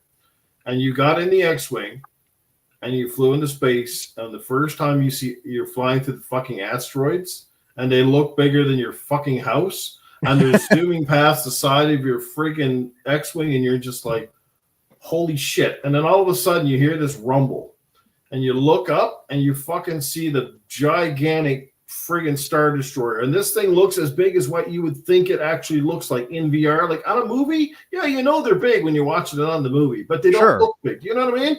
But when you're underneath it in VR, that thing looks like it's fucking 10 football fields long. Like you're like, holy mother of Christ. Like you get a sense of scale. You get a sense of depth. You get a sense of being there that, again, a standard game can't emulate. Now, like, let's look at the Resident Evil. I know you're a huge Resident Evil fan. The thing I loved about Resident Evil 4, like, I played the game with a standard controller, but in VR, not only did it add another level of immersion, right, from the sound and the way everything worked in the game, but it was the fucking gun shooting was so cool. Because what used to be a lot harder for me was actually easier, because it's so much easier to, like, use the pinpoint accuracy of VR than nail the headshots. So now that sometimes you got a little disoriented. I know when my first fight, when I had to fight that fucking that fucking monster in the lake, the fish fucking monster. Oh, the Lago. Christ. He's dragging you across the fucking pond on the rope, right? And you're trying to fucking shoot the spears. And the way you had to fucking pick up the spears, I don't know how many times I kept dropping them. Like they wouldn't. And when I go to throw them, they just go out like premature ejaculation. They go, and they fucking just flop in the water. I'm like, fuck. Like that was the longest battle, just because I couldn't throw the fucking spears right. And you have to steer the boat too. Right? Yeah, you're steering and you're trying to throw at the same time. So you're trying to do all this, and you're trying to hit it. And I don't know how long I was at that fucking boss because I couldn't throw the fucking spears properly. It's fuck. Hey, You know? hey, it's better than a 2-hour headache from playing the Virtual Boy back in the day. Oh, God. Oh, guaranteed. Somebody had to bring it Virtual Boy. Do that thing, dude. Yeah, but that's what sold me, man. That Star Wars, that level in Star Wars, I went, this is as close to ever being in an X-Wing as you could ever think you would be. It was that good. It was that That's good. cool to And hear I what was sold like, you on it. Yeah, that that's was really what cool. sold me. Nothing else. I didn't need anything. Being a big Star Wars fan and actually feeling like I was in a Star Wars movie, I was like, damn. I was at a Damn. game convention once, and I sampled VR with some type of mech game. I forgot the name, but it was absolutely phenomenal. It was rendered good, and you felt the building destruction and everything, and you felt yourself fighting the other mech and moving from side to side to get out the way. And when a missile whizzed by you because you missed it, you actually saw that shit from your eye in the corner missing you. That shit was sick, dude. It was just, I think it was just I don't know if it was a game that they were putting in production to make or just a sample of VR, but it was awesome, dude. And here's another problem with VRs. There was too many cheap, shitty VRs on the market, and then people would play those fucking things and then judge VR based on the shitty ones. Right. This one wasn't shitty, Newf. This one was not shitty. There's those VR high-end. the arcades, and you can jump in these stupid ass like VR ones, and like I've played some of those cheaper ones, and they're awful. Like yeah, you have the sense of like the immersion, but they're still awful. You know what I mean? People don't know they got real VR headsets that are like $5,000 to $10,000 that are the real immersion, and I'm like, damn, fuck that. A Titanfall VR. Oh man, Titanfall would be dope. Right, Titanfall. That would be awesome. wild, dude. Wow, could you imagine using your grappler on Titanfall and then jumping into your mech and looking down? I'm like, get in there! I was gonna say, talk about like the scale of things, like seeing a mech in that game, that would be insanity. That'd be crazy. Yeah, definitely. And then when you get out the mech, you see yourself running to survive and like, please charge, hurry up and charge. See, these are things I don't know why they don't think of. Like Star Wars, what was it? Not the Starfighter one, but what's the one they came out with before they redid the first one they redid, Star Wars Battlefront 2 would have been a great game for VR.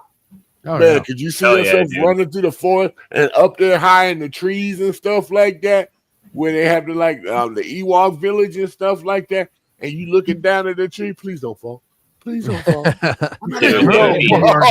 Getting on a speeder bike and flying through a forest in VR would be pretty fucking. Oh, God, you talk about Battlefront 2 would be a dope one, bro. Because you do the Ewok hunt. Could you imagine you're like sitting as a clone trooper? I mean, a stormtrooper, and you're like, where the fuck are these Ewoks? And they just corner you, dude. The Ewok hunt is wild. And could you imagine doing the heroes versus villains, like 4v4 with the headset on? You'd be like this. Like, oh, where you at? Choke them. Could you imagine VR and you run into a tree on a speeder? Oh, Lord. But this is not a tree. It's really the wall in your house. Never want to drive again. It's like, yeah, just start having flashbacks from the trees. Yeah. And that's why these companies should listen to what real gamers want instead of what they think we want. Exactly. That's right. I agree. Well, the one thing you can do with the meta that you can't do on PlayStation is you can watch porn. Hell yeah, baby! And you can zoom it in as close as you want to. Oh, you don't need to, man. Trust me. There's some videos and they get right up in there. Let me tell you, it's like being a pervert's row. You can fucking smell that thing, dude. I'm telling you.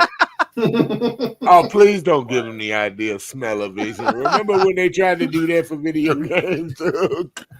You're catch yourself doing this. Someone's gonna walk in the house. It's just gonna be Sir X me with the headset on, and just socks on. Nah, I'd be like, something smells like fish. They ain't gonna be. What are you doing? They ain't gonna be socks. He'll be in his house shoes. He's got his loafers on. Yep. All right, let's move on past the VR conversation. Unless anybody else has something to add. I gotta send you something new. Okay. Oh boy. Let's talk about Sarah Bond. Interesting little video this week. Come out and basically announce that Xbox has a bunch of hardware on the go, all in conjunction with AMD, building new chipsets for a bunch of unannounced hardware that is coming soon. Well, how that's going to look like, we don't know the exact, but it definitely sounds like it will be largely based around PC architecture and the Windows interface, kind of a streamlined PC with Xbox at its forefront and a lot of familiarities from the Xbox console. So what's everybody's takeaway from what Sarah Bond had to say just several days ago? It sounds like there is quite a bit of excitement in the community, at least from certain people. How does this panel feel about everything? Anybody want to jump in? Bro, stop it, Perry. I saw that clip you put in. I saw that didn't clear even do your anything fucking yet. sunglasses. The what? You didn't look at the Twitter tag what he put in there? What? Oh yeah, look at the Twitter. What? Xbox, Pornhub. Too funny. Oh, Hey, man. that meme is old, by the way. At no extra cost. No. Well, it's all free when you're a PC. Yeah. Oh, man. It'd be like Sarah Bond. And with this year, we're packaging in Pornhub. Yeah. It's over. She just We're doesn't stop bringing nodding. innovative They was- experience. They to would sell your- so many of those things, it would be ridiculous. Dude. It would So, be as I said ridiculous. before, guys, we're just You got to gonna cover up the wait. P in Game Pass. It's Pornhub coming out Xbox Yeah. Game Ass. Terms and exclusions apply. I just love that. It's a Game catalog multi-platform varies over strategy. time. That meme is Oh, literally man. from like 2016, 2017. Whenever Game Pass came out, somebody made that. Oh man. Wow. When they said multi-plat, they really meant it. They did. I'll Yeah. buy that ticket Yes, they for $1. That's what Ware's working on. Seamen of Thieves. ooh. God damn. Wow. Oh, I just got Grounded Fat Chicks Edition. Hey, I think I just downloaded the wrong Game Pass. some of us like fat chicks, okay? It's all good, man. Hey, I just I'll thought They say about can't run away. I just thought about it. Hey, earlier I thought about a name for Jeff Stranded, right? Saving Private One. Okay. What? What? Saving You know Ryan's what? Private. You ever heard that song? Ryan's prime. You ever heard that song by the Beatles? One is the loneliest number. Oh yeah. Oh, Yeah, God. Saving yeah. Private I One. think it's your fucking Wow. favorite tune, I think. Yeah, number two. Number two. I think Go ahead, Perry. this is basically they're going to be making a universal app, which we've all known for a little bit, Mhm. and it's going to be on everything. Third parties are going to license out the Xbox name, as you've seen here with this headset on the floor. And the next Xbox, it'll be a traditional console, they're saying, and it's going to have all the launchers on there, so you can basically play whatever. If you have Steam or whatever, that's fine. I think it's going to be good for streamers, but we have to see what they do, and they still have to deliver on the games on top of this. Like, because I bought this machine, the Series X, I was promised all these games that still aren't out yet. You know what I mean? I'm not buying another machine until you start giving me these games. And I'm not waiting. I'm tired of fucking waiting. So But do you think this will be the one console or Xbox console that you wait and buy? yeah, eventually I'll probably pick it up. She's gonna pick it up day one because she streams all the time. So Yeah. and You'll have she can some way to play her check it Steam out. games. She has a huge Steam library as well because she has the Lenovo. Yeah. She's always on Steam. She used to have a Steam Deck. She got rid of it for the Lenovo. For people like her, it's great because she can log into whatever and play whatever. That's fine. But this is not like a major flex like all these guys are saying online. I don't understand that. Like, you could just play your games on Steam right now. And on Steam, and by the way, Big Box is a launcher that you can use right now on your computer, which adds your Game Pass stuff, even stuff you don't own on Game Pass, as long as you're subscribed. It'll add everything into one UI. So you can literally just play good old games, Steam, Xbox Game Pass. So again, they have to do something with this machine. Like, Mental 9R was talking about emulation for backwards compatibility. If this machine does that, fantastic. But right now, we don't know where they're really headed with it. We can only speculate that it's the same exact thing that you could do right now. But and people don't realize it's on Steam. You can add different launchers and different games from different launchers as well. So if I have Steam open, I can add stuff from Origin, EA Play, Good Old Games, Epic Store. I can add those right in my Steam launcher. Go into big picture mode, launch the game. So again, they have to show us what they're going to do with this machine, because I'm not buying this thing and waiting. I'm still waiting for Fable and Perfect Dark. And you're telling me it's the end of the gen already and these games still aren't out yet. That's my problem. Just saying. There you go. What the hell? You left. I guess you got tired of waiting. He didn't realize Perfect Dark wasn't out yet. And he's like, fuck this. I'm out of here. I'm done. I'm out of here. And I probably just got disconnected or some shit. Yeah, it might have. Yeah. Cool, man. I don't know. I don't really have much to say, and I don't know enough about it yet. Am I excited for the proposition? Yeah, to some degree. But again, it's all about, at the end of the day, it's all about software. And if you're going to bring this out, what advantage does it offer over anybody else? And if you're putting all your games on PlayStation 5, well, why should I choose the Xbox over your platform? It's going to be the age-old question. And this is just going to come down to, well, if you want to play these games, you can, but you can just play them a little cheaper on Xbox because you can play them all under the Game Pass window. That, to me, that's not the answer I'm looking for. I want to know why these games are going to be the best on Xbox, why I should play them on Xbox. Is it about my friends? Because, I've got my friends on PlayStation. A lot of you guys are friends with me on both platforms, and honestly, there isn't much difference now to play on either one. This is not like the 360 generation where Xbox Live had a huge step up on PlayStation Network. Like now, they're pretty neck and neck. I can jump into a party chat and play with my friends on PlayStation just as well as I can on Xbox. I just do it a lot more frequently on Xbox, but what is the payoff? And as a matter of fact, now I give the edge in controllers to PlayStation because the DualSense 5 or the DualSense one is amazing.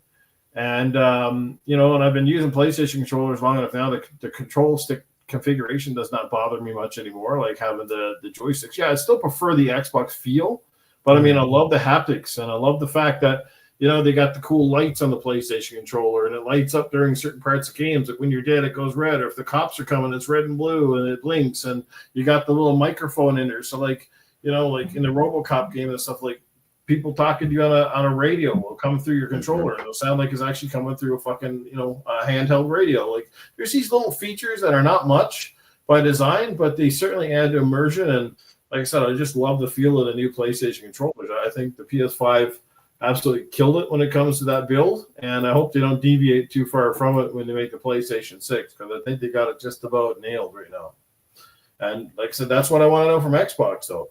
What are you offering me outside of Game Pass? How are you going to sell it? Is it just, again, I think the big thing is they're hoping that people are going to get excited because you can play with multiple stores. So you can have the Steam store and you can have the various stores all in one thing, which I kind of that part, yes, because a lot of people with PCs, unless you know what you're doing and you've got a high-end PC and you're able to keep up to date with the graphics cards and this, that, and something else, like that's the reason a lot of people gravitate to console, right? Because they want the simplicity. They don't want to have to tinker with 40,000 different variations before they can play the game. So to me, to have an Xbox console / PC where there's very little configuration, but I can play the games at their optimum performance, but I can still now have Steam, and I can have various different stores all in one thing. I think that's a huge bonus personally. Yeah. I agree with you, Newf. I'm right there with you. But I have a lot of questions for what is the box going to be. Spec wise, what are we looking at? What's it power going to be like? What is it going to play? How, you know what I mean? Like where in the realm, how much higher is it than the already Series X? Then you want to touch on people not delivering and telling us to wait. I just have a feeling like we don't have Perfect Dark, we don't have Fable. Then you're telling me that we're going to get Gears, Halo, and Forza like to start off the 25th anniversary or something like that. Mm-hmm. And then you have Elder Scrolls, and then you got another Fallout. Like I don't know, there's just a lot going on, and I just feel like it's a wait and see for me. Not saying that it's not going to be a good box. I like the concept. I think it actually starts to. It's the next stepping stone for a console person to even like just see the light of PC. It just makes it easier for them, so they're not just overstimulated with a driver, or maybe they don't have somebody they can just be like, hey, what's going on with my PC? It's doing this. Someone that can help them. Not everybody has that. Yeah. But obviously, price is going to be a big deal. Where is the price range going to be? I think the idea of doing a 2 SKU for this would be stupid. The 2 SKU didn't work this time. Don't do it the next time. Just keep one, but the one below it just maybe have less storage. That way, maybe it's a different price range. You can kind of make it easier for someone to hop in. I don't know. They can figure that out. Can't really think of anything else on that. Oh, here's one thing. A lot of people, like, I get the concept of being like, hey, it's a one-stop shop, so I can get my PlayStation games there. But stop saying it as an absolute that you have all the PlayStation games there, because it's not true. You don't have all the PlayStation games there. And until that actually happens, then I think the ball is still in Sony's court a little bit to this point. But as soon as that happens, say money becomes an issue and they start putting every game day and date on PC, that's when you see the ball move into staying in Xbox's court. But in rebuttal to that, if they know that's going to be the inevitable battle that they will lose to Xbox, here's the thing. Make a PlayStation app. That way, you boot it, you got your PlayStation app, just like the Steam, Epic Games, and then you can get your trophies and shit like that. Because maybe some people don't like the sound of a Steam trophy going on, and they want, you know what I'm saying? But that's all I got. Yeah. Steam trophies don't make no noise, dude. Yeah, they do. they really just kind of pop on the screen. Yeah, they just pop on the screen. I don't hear no noise from a Steam. I'm pretty sure it makes a noise. No, it doesn't. I don't. Well, we're gonna have to find out. I don't think I've ever heard a noise either, to be honest. Yeah, thank you. Yeah, It goes, I know No, friends do. Like when it's- friends come online and they pops up over your screen and you're just like, get the fuck out of here. And Yeah, it pops up on your screen, but Steam achievements don't make no noise. Dude. I'm really sick of seeing Gabe Newell and Phil Spencer shaking hands. Like I see people post this shit. It's like they didn't buy Steam. They didn't buy Valve. Yeah, they haven't They don't bought have an Valve. agreement. They're just putting their fucking storefront on there. Yeah. yeah, I think overall this is a predictable kind of move from them. We kind of all saw this coming if we were reading the writing on the wall correctly, and we were. She said consoles, so I'm sure it's going to be two SKUs. Or OEM'd out. They'll make their own, Yeah. and then they'll have like Lenovo or Asus make one. Or Yeah, I mean, it could be either way. I mean, I think kind of like what we talked about when I think we had Mental on GameComplainers, I think, and it was like we're talking about the whole idea of like, a PC based system, but a system where like you could potentially even upgrade parts or upgrade it or whatever. I don't even think they're necessarily going in that route, but I just think no, they're not. They're making a custom APU or whatever with AMD. This is what she said in this video. Yeah. So that's pretty much out the window. Yeah. So since Well, that's it's a out good the idea. window, yeah, it's a good idea. It's just like, whether or not they were going to do it. And I just think at this point in time, just for myself, just speaking for myself, with spending a lot of money on a PC recently, like I'll be good. I don't think I'm going to be getting this right away or at all, really, unless, there's something that really jumps out, that I have to get. But I mean, yeah, it's just like, it's cool for people that don't want to maybe jump right all into the PC stuff, but they still want to kind of touch that lane a little bit. So I think that's great. I think these consoles are coming out. Same thing with Sony's next step. I think the stuff's happening a lot sooner than people think. I do like the idea of shorter gens. I just wish that the shorter gen that we had this time was just a lot more fulfilling and impactful. I think that's my biggest takeaway is like cool, short gens, like we can move on to the next thing. We're not stuck in this purgatory for a while.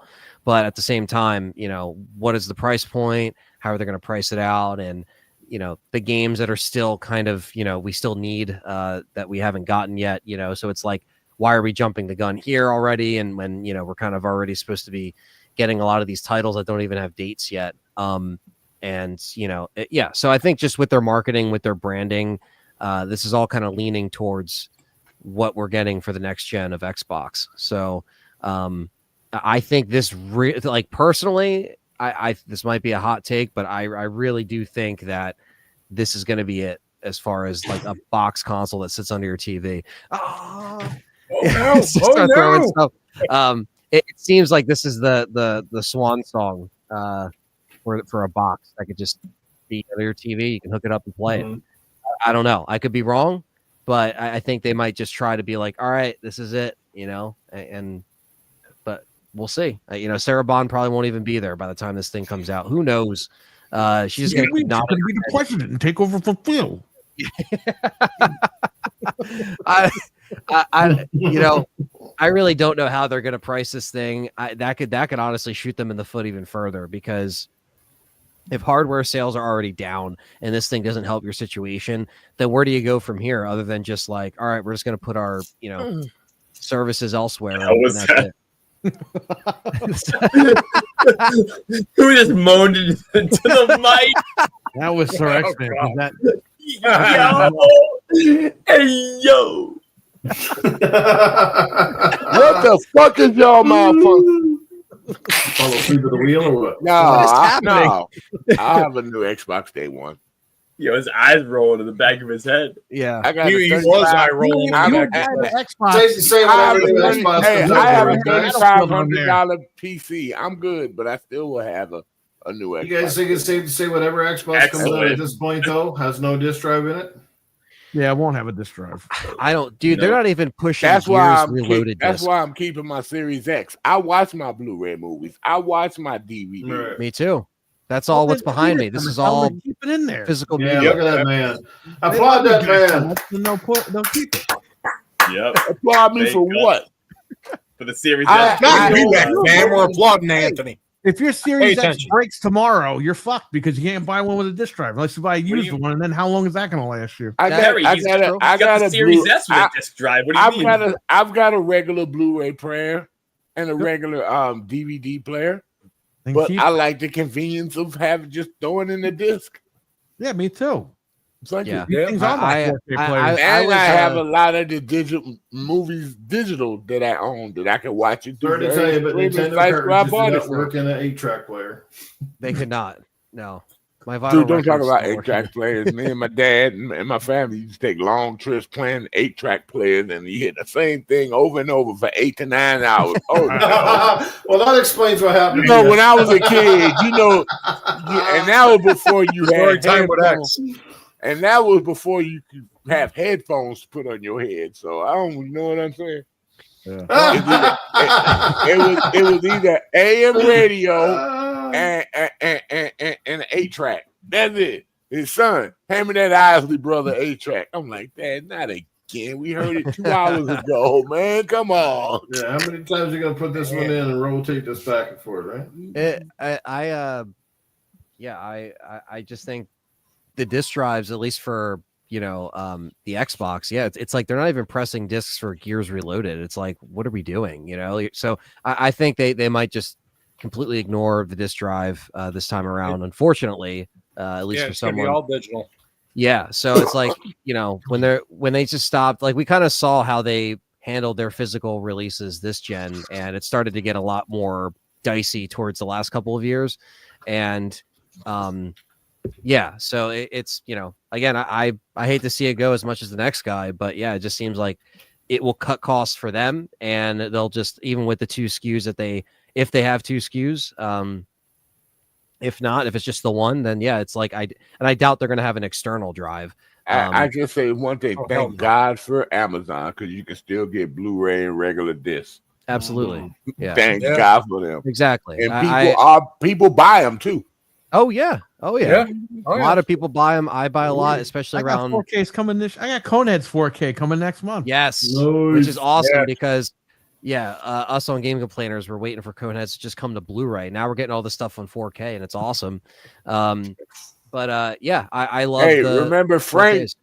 Did Frank tell you he bought the 2004 Battlestar Galactica collection? Yeah, he bought that. Yeah, I sent him the link for it, and he went on and bought it because he was on Yeah, sale. that's a pretty So, cool yeah. box set. Yeah. Yeah, he probably got it already. Now Yeah. something Yeah, 4K came out. Because he's never seen the 2004 Battlestar Galactica, and I told him it was great. And then I sent him a Mental video. recommended it. What was it, about a year ago? And we were like, Yeah. okay. And then you recommended it to him just now, and he's like, all And right. then- but I also sent him a video of all the best sci-fi series ever, and it was shocked me. Battlestar Galactica 2004 was number one. Nice. So Nice. yeah, I love that series. Yeah, I What'd you watched. grab? I rewatched What'd you get? this. Ooh. Nice. The original. Oh Yeah, this 4K. Yeah. It's got the steel. It's got. You don't like the remake Oh, with Newf? Fuck. Oh, You God. better, you better have the last. You better have the last Starfighter. I feel like it's the Amanda show when it's like I New don't Phone's own the last Blockbuster. Starfighter. I really wanted Not to be able on to the do last the 3 titties. Starfighter. I gotta How get. can Is that you not own that? that's on 4K though, right? So I gotta get that. I think so. Yeah. Yeah, that's the But thing. It's that's just a like classic. now when I watch these, like I either use the Series X or the PS5. But yeah, I mean, I'm curious to see even what Sony does with the PS6. Are they going to just be like, hey, that disc drive, we're still going to charge extra for it? I feel like Sony might still do that just because they're dicks like that. So, Yeah, they but will. they could either And they just be still like, hey, sell Blu-ray drives. So they yeah. do, yeah. And even like Perry, I mean, I basically made him work on a case to build my PC that can still have a disc drive in it, unfortunately. So he could have probably built in a better case if I was like, no, I don't want a disc Hey, drive. No. Listen, that case was like the #1 recommended case that holds a disc drive. So I said, all right, we should get this one. Right. Dude, when I start building that case, I'm like, who the fuck recommended this goddamn case? I felt so bad. I was like, How all does because this I have wanted 5 disc. fucking stars. Yeah. But yeah. So you that's gotta why I'm work glad it. that's why I'm glad I have my the case I have, because all that shit pops right in and right out, and I gotta have a disk drive, for my Yeah. shit. So I knew I could have gotten an external one. I was like, you know what? I still want an No, internal don't do one. that. He does. The thing with Anthony is he's not building a gaming PC. He was building a PC to do all his YouTube stuff, his production stuff. Right. He needed a disc drive. He needed actually Yeah, 2 he Blu-ray needed one. drives, but he cut down to just 1, and eventually we could put another one in. It's not a big deal. Did Yeah. you get him to read? Did you get him to read right one? Yeah, it's Uh, Blu-ray. Read yeah. right. Yep. And I Okay. could do it by Yeah, I CD was because saying, I He burn makes music. movies, so he's got to write his stuff to Blu-rays. Yeah, I I could burn burned a stuff to CD 2 Blu-rays. months ago. Yeah, I got a whole stack Forgot of, to of, slice it to of 4K, CDs. which we can do another time. Yeah, exactly. my Right. God. Yeah, the 4K is another option. But yeah, I still burn music CDs, and I still, burn, PS1 games, whatever the case may be. I just like to have it. It's just convenient to have. But I understand that it's getting further and further away in these new consoles, and I think with Xbox specifically, I wish they kind of, stuck with the discs a little bit longer for the Series X, but it seems like they kind of just started to wind that down a little bit. Again, like Gears not getting one. I don't know did Expedition 33 get one? I don't even know. Like a lot of these games didn't have I don't physical. recall. Yeah. I know I had one for PS5, but that's a whole different. Again, they're still pressing discs for that. So Yeah. You know what we gotta blame for no more PCs or disk drives? PC. We Well, gotta blame PC for that. it was on Because digital. all the Gabe Newell, digital the man over who there, created yeah. Steam. Yep. Gotta blame them for But that. Xbox dude. is partnered with Steam, so I guess we have to kiss his ass. Oh, now. here we go again. Woo. I mean, to be fair, when I first started buying digital games, period, was on PC. I mean, that's when I started. It was because of Steam, and then I was like, oh, okay, this is how this works. This is pretty cool. And, it was in that era of like, I built it the summer before the PS4 and the Xbox One came out. So I started to get physical games for that gen, kind of. But then, yeah, that kind of opened my eye to like, oh, shit, you can just get a digital. It's kind of cool, But now it's like I mostly just collect a lot of old school retro stuff physically, and then a lot of the newer games, unless it's like a franchise that I like a Resident Evil, like a Dead Space, like Dead Rising, whatever. I'll pick up the disc, like even like Killer Clowns. I got that on disc. You know, I'll still get certain things that I like, that I'm a fan of, that I want to have, or Texas Chainsaw. I say, game, I still miss the day we can just put a disc in and just play the game. Yeah. I miss it. those days. Or even like my this. dad stopped playing video games because he bought the Xbox One. It's like, why the fuck do I have to wait to play the game? And I was like, it's something new that they. Oh, well, I just want to put the game in and play. So he stopped playing games because of that. Can't blame him. Yeah, it's just it kind of moved quick after the 360 and PS3 when it was like, oh yeah, by the way, now you need to install X amount of gigs and it's not just on the disc and stuff like that. So yeah, thank you OG Xbox for starting there with DLC, the first system to do DLC download other than PC for a console. Yeah, I remember getting the Saturn Halo. that? What's that? Didn't the Sega Saturn let you download some stuff? Not No. games, but like content. No, No, not that I remember. I would Nah, Sega that. no, it was the OG Xbox that did that. The first game we were playing PGR2, and I was like, "What the hell is DLC?" And it was DLC from the new tracks and new modes on Project Gotham Racing 2. Actually, okay. the Super Nintendo let you download games from the internet. Oh, with the Nintendo Satellaview. satellite. Yeah. Yeah, the Satellaview. Yep. That's just insane. But it existed. Wow, Yeah, how long did that take with dial-up? Oh man. Hang I up don't the even know. phone. I'm downloading something. Yeah, get off the phone, Mom.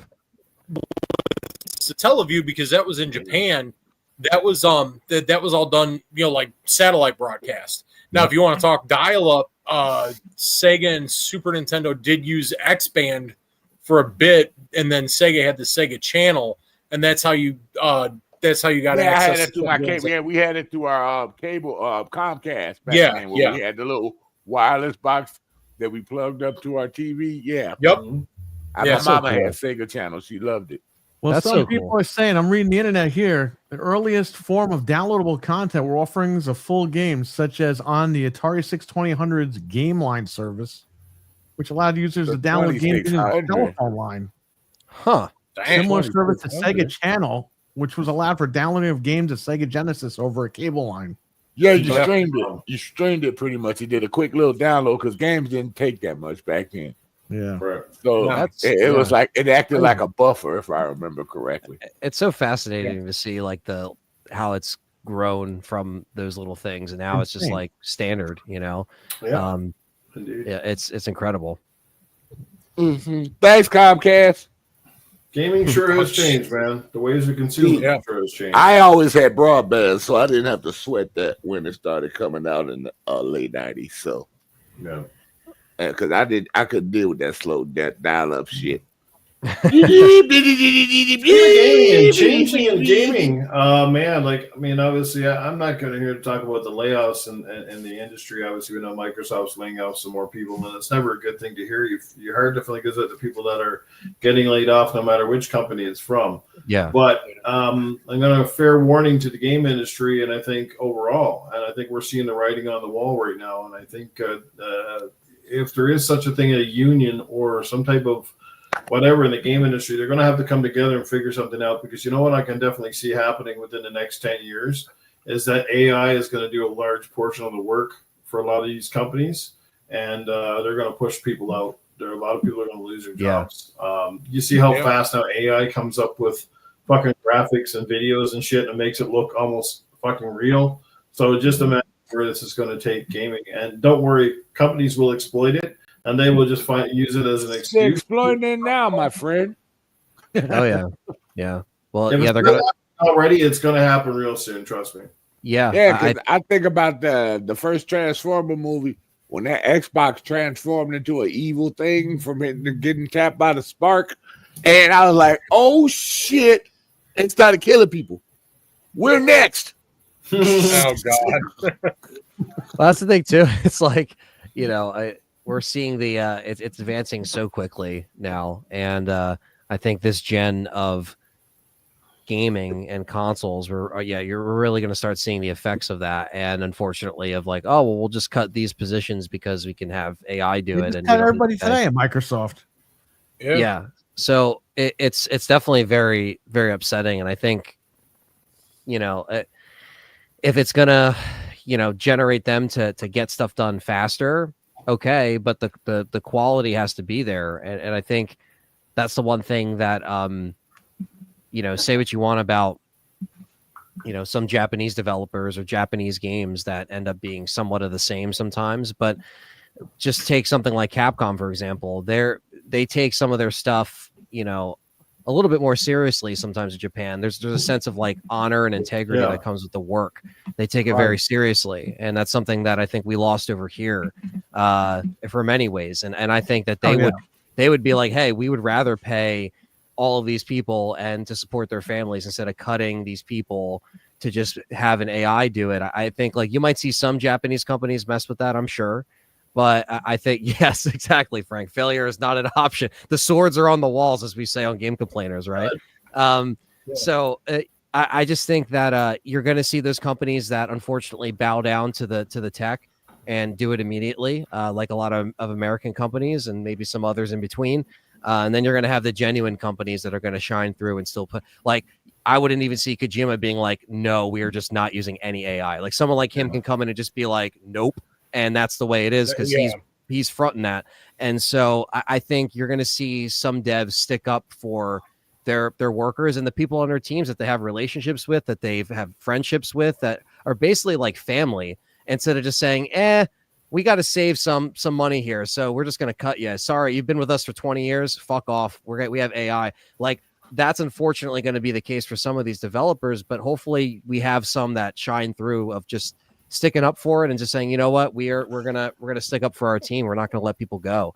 Here's the biggest problem. If you're gonna have AI taking over the tech world, and you're gonna eventually have AI building houses and stuff, with robots and stuff, who's gonna buy the video robots? Because robots don't care about video games. Who's gonna play video games? They're not gonna have any money. Everybody's gonna be broke. Yeah, I mean, who's gonna buy your product? Everybody's gonna be broke because you killed all the workforce. Well, it is gonna, and it's only getting more expensive as far as everything else, and plus gaming is becoming more expensive. So on top of that, it's like, you're gonna double-edged sword. It's a double-edged sword. You're gonna isolate a lot of people with this, and I think. Yeah, I just think that like the creativity and the love and the passion that come from playing other games that inspires people to make games themselves, and that passion comes through with what they bring to the table in a development cycle of a game. So when you kind of lose that heart, it just kind of feels hollow and empty. It feels more of run of the mill, the same. You know what's going to hurt them, right, Anthony? Their pocketbooks. Why aren't we selling games? Because you got the AI doing everything. Yeah, well, we ain't getting no profit because you got the AI doing everything. Exactly, it's cookie cutter. Robots don't care about video games; they just care about what you tell them to do. Yeah, if you you program them to do something, they'll do it. But again, it's not going to be like, even if it takes elements from other games, like, hey, do this in this game to make it like a Duke Nukem or a Doom or something, and it'll understand that to a certain extent, but you're still losing that sense of humility with that. So I don't know. We're seeing it happen so quickly. Like we really are in a generation of seeing this completely take over, and it's getting way out of hand. Honestly, I mean, technology is good, right? But you can take it too far too soon.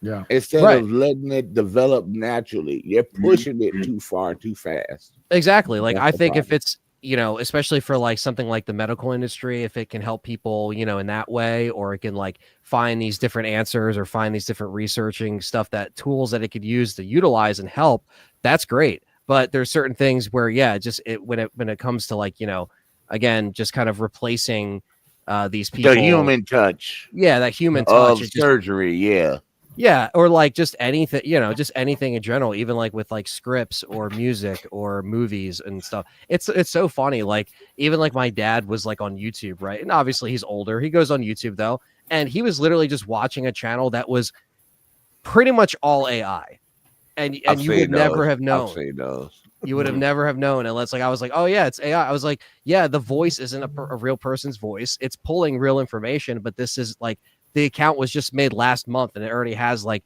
30 or 40 videos on it, like these video essays, and it's all AI. And like, remember when Audible used to have real narrators telling the story? Now they got AI telling the story with expressions, like feelings like a real person. I was like, what? Yeah, that's kind of disappointing because I always like when they have a good narrator for Audible. A real good person, yes. Yeah, I listen to a lot of books, and like I always like hearing it from the author himself, or like, you know, if they get somebody like with a really good voice. Yeah, now it's just going to be like, we could just get you know, AI Gregory over here to just read the book. Yeah, because real people put personality in the audiobook. Absolutely, yeah. You know. Yeah, and you kind of lose that. So yeah, it's a very and AI might try, but it's still not the same. Not at all. I want to tell you something funny. You said your dad thought he didn't realize it was AI. So my grandmother used to watch Hollywood Squares in the mid to late 90s. Hollywood Squares. Right. Bro, she thought Jiminy Glick was a real person. I was like, that's Martin. She's like, oh no, that's Jiminy Glick. He's a reporter. I was like, that's the character. Gimmick. Yeah, it's a gimmick. And she was crushed when I told her that. Yeah. It's like finding out Santa isn't real. It's like, what? Yeah. Come on. I was cracking up when they had a Muppet on Hollywood Square. I was like, what's a Muppet doing in Hollywood Square? They had DDP on there. Wow. Oh, man. Alrighty. Back in the day. Well, we are pretty much at the end of the show. See Handy today. What? Speaking of Muppets, we gonna see Handy Andy today? He wasn't scheduled to make an appearance. We didn't book him today. That's right. You gotta book him in advance. We do have Arnold, Safe House, and Cletus standing by, though. Yep. So we are at the end of the show, which, you know, that's that time of the night when you guys get to ask your favorite questions to these celebrities. Arnold, how long are we from Skynet? Oh, it's coming, bro. It's coming. Repeat that question. How long are we from Skynet, Arnold? Honestly, I think we're very, very close. The way that things are happening out there, you know, is crazy. Like the Terminator is really coming through. You know, and honestly, God, most of us, we've been married to a robot for years. So it's not entirely out of the ordinary. You know what I mean? So, yeah, I mean, it's coming through, man. The Skynet is going to be here. It's just called something different. It's probably Jeff Bezos and Amazon or Google, whatever the fuck you want to call it. But it's here. You know, AI is taking over. Computers are becoming self-aware. And pretty soon they're gonna be stealing my donkeys and wearing my underwear. You know, this is crazy. I don't even know what to say about it, but I tell you, it's coming. It's coming. So brace yourself, sit back in your lawn chairs, drink a beer, and get ready to get yourself punished because it's happening. Hey, Safe House, I got a question for you. Are you ready for the perfect woman that happens to be an AI robot that will do everything you want anytime you want? Uh-oh. Including the naughty parts? Well, we know you already got listen to you about the motherfucking cock answers. You especially to answer that fucking question. First of all, you should know me well enough now to know the actual answer to that fucking question, okay? He like hell to the goddamn resounding yes, absolutely. Who the fuck wouldn't want an AI woman? Who wouldn't want an AI woman that tells you every fucking thing is awesome? Who wouldn't fucking cook your meals, make you a sandwich, suck your fucking cock, and not spend all your goddamn cash? And do it without question. That, my friend, is what you call perfection. Every man on this fucking planet deserves that. The best thing, you know, they ain't gonna come home and tell you you're fat and fucking ugly and you broke ass motherfucker, you fucking welfare bum, fucking chop, fucking manipulating piece of fucking shit. No, they're gonna come home, they're gonna suck your fucking toenails, they're gonna bake you a goddamn cake, and they're gonna have a fucking hot cigar and a cold beer ready to go for your cock ass, and then they're gonna fucking fuck you all night long. They ain't gonna wear it down, they ain't gonna get tired, they're gonna complain unexplainable fucking headaches. They're just gonna fucking suck you dry. You're gonna end up like one of them motherfuckers on fucking Beetlejuice. You know what I'm saying? Your head's gonna be smaller than a fucking plum. But in the door, bring on them AI bitches. Fuck you all. I'm gonna put the human race of women out of business. And the best thing they could say to you, well, if you don't need me, I'll just go in the closet and recharge. No! Yeah, that's the last thing you can stick in your vagina is a recharging station. There you go. Now get in the closet and charge yourself back up. I'll see you in the fucking morning. Hey, Pass, you forgot to mention the biggest thing. Is she an Xbox? Oh, you just had to just she an Xbox, big box, small box, fucking round box, square box, any kind of fucking box it is. Yeah, she can be an Xbox. She can fucking come and film fucking Spencer on. I fucking care. I don't give a goddamn rat's ass. Xbox branded. Yeah. It's green and it glows. And it grows. You can probably program the bitch to actually look like fucking Phil sell. Spencer, fucking talk like Phil Spencer. You can probably program it to be like that. Hey, come on, talk to me dirty, Phil. You know what I'm saying? All those Xbox guys, they get fucking excited over that fucking shit. God damn it. Oh my god. As long as she plays grounded, Safe House. I'll get one. I wouldn't mind getting one that looks just like Sarah Bond. I'll fucking be James Bond. I'll fucking gold bond her fucking vagina straight onto the goddamn wall. I'll fucking gold bond my balls. It's so hot out. Hey, I'm pick not up a touching question. For Arnold. Will you be getting a robot made? Of course. The best thing about the robot maid is you don't get it pregnant. All you got to make sure is you recharge your batteries. Of course, it'd be the greatest way to do it. I'm going to have a bunch of them, not just one, but I'm going to have a whole bunch in my place. Come on, get with the times, of course. And the robot maid has the wrong. worried about getting robots. Sex with all these maids. Yeah, dude. And the robot maid has their own spin drive. This guy, dude, Arnold's dumping loads in fucking robots. Kid's gonna have to empty it out. Arnold Leave it filled up the whole time. Over here, crippled. I don't know how he's gonna do I it. was the guy that if you put a set of right now, I'm so horny. If you put a set of tits on a Roomba, and chase that across the living room. Hey, she'll probably be. Sorry, ladies, I gotta say this. Which hole do you want tonight? Arnold, when are you playing the Hunchback of Notre Dame?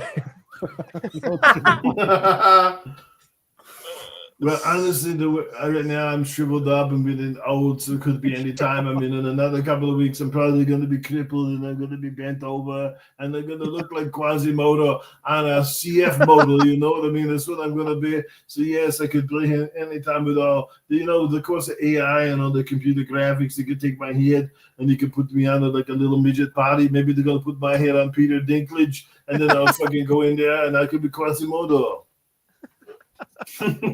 Oh man, Jesus. Oh man, cool. Any further questions before we roll it up? Man, go fuck yourself. They clean as hell. I just want to say hello, everybody. I hope you're all having a great night. And yes, I'm excited about AI too. Absolutely. Bring it on. Bring it on. I can finally get a divorce. And I can have someone that's going to take care of all my needs. you know AI. You remember Jason X? You should make AI have him make Uber Cletus. Oh God! Uber Cletus would be awesome. Uber Cletus.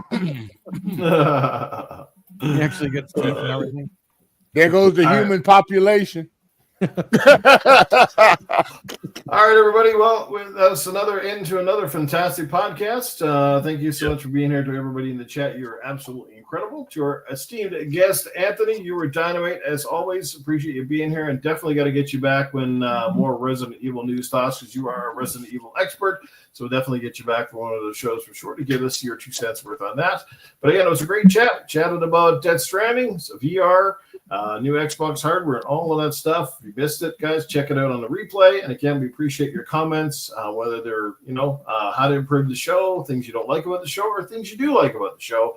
It's always appreciated. So hit that thumbs up, hit that like button, share this shit out, and we'll definitely catch you on the next one. So right now, without any further ado, let's let everybody get out of here. We'll start with our friend of the show and guest tonight, Mr. Anthony. Where can people check you out, sir?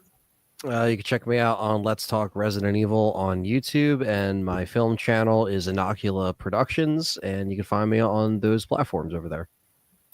There you go, guys. Let's talk Resident Evil. Go check them out. Go give them a follow and stay up to date. Sir X-Man, what's happening with you, brother? Where can people catch you next?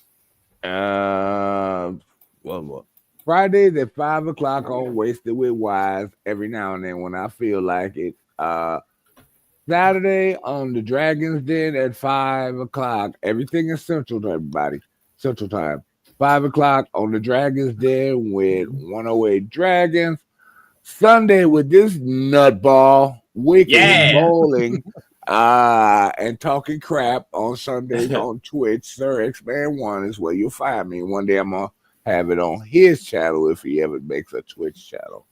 And next week you can find me back here on Gaming After Dark. Nice. Oh, by the way, Perry, another great game you should definitely download on that VR, and I think Piggles would definitely like it, is Walkabout Mini Golf. It is so fucking fun. It's a great game to play with your friends, and it's non-intensive. You shouldn't get sick or anything, and it's an amazing mini golf game. Did you say lock him up, spread eagle? What the fuck is he doing, man? I didn't know you went to Guantanamo Bay. He was watching Pornhub on Game Pass. That's why he was hanging out with Big Bob in the cell. Wicked Hawt, brother. Where can people catch you, man? Oh, well, other than Under the Fucking Sea, you can catch me on Xbox, PlayStation, and right here, baby, every Tuesday night, 9:30 p.m. Eastern Standard Time with the boys, getting down and dirty. Till next week. Absolutely. You can find them right here, guys. Proto Foxy, what's up for you next? And Sunday. Yes, and Sunday. The usual. And you just check the links in the description below. You know where to find me. And every Tuesday night, I'll be here on Gaming After Dark. There you go. Kept it sweet and simple. And Perry, last but not least, the busiest man on this panel each and every week. What's up for you next? You can catch me here every Tuesday night, 9:30 p.m. Eastern on Gaming After Dark. And then every Wednesday, we start between 9:30 and 10 p.m. Eastern on the GameComplainers podcast with myself, Frank, and Anthony, and Fred. You can catch us there every Wednesday night for that. And then during the week, I stream random stuff. So, yeah, he does. And I'm looking forward to the unboxing of that Xbox Meta Quest. Yeah, I'll be unboxing that tomorrow, probably around noontime Eastern. I'll go to work and I'll just set everything up and start filming.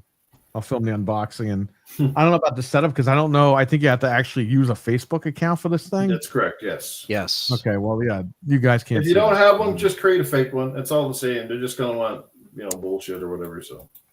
Yeah. And Perry, don't try to take it apart and modify it. Oh, if it sucks, I'm smashing it. Xbox. Let's take it apart that way. Sorry, what's the memory on that unit? Is it the 128 or is it the 256? It's 128 because Xbox loves cheaping out on the storage. We all know that. Series S. Gotcha. Yeah, mine's I got the cheap one. Yeah, cool. All right, everybody. Well, that's it. You know where to find me back here each and every Tuesday night with these fine gentlemen. Again, thanks for watching the show. To those of you catching this on the replay, hit that like button. And like I said, leave some comments in the chat. We greatly appreciate it. We hope you enjoyed what you've seen and heard tonight. And we will see you again next Tuesday. But until then, be safe, have fun, and game on. Peace. Bye. Hasta la vista.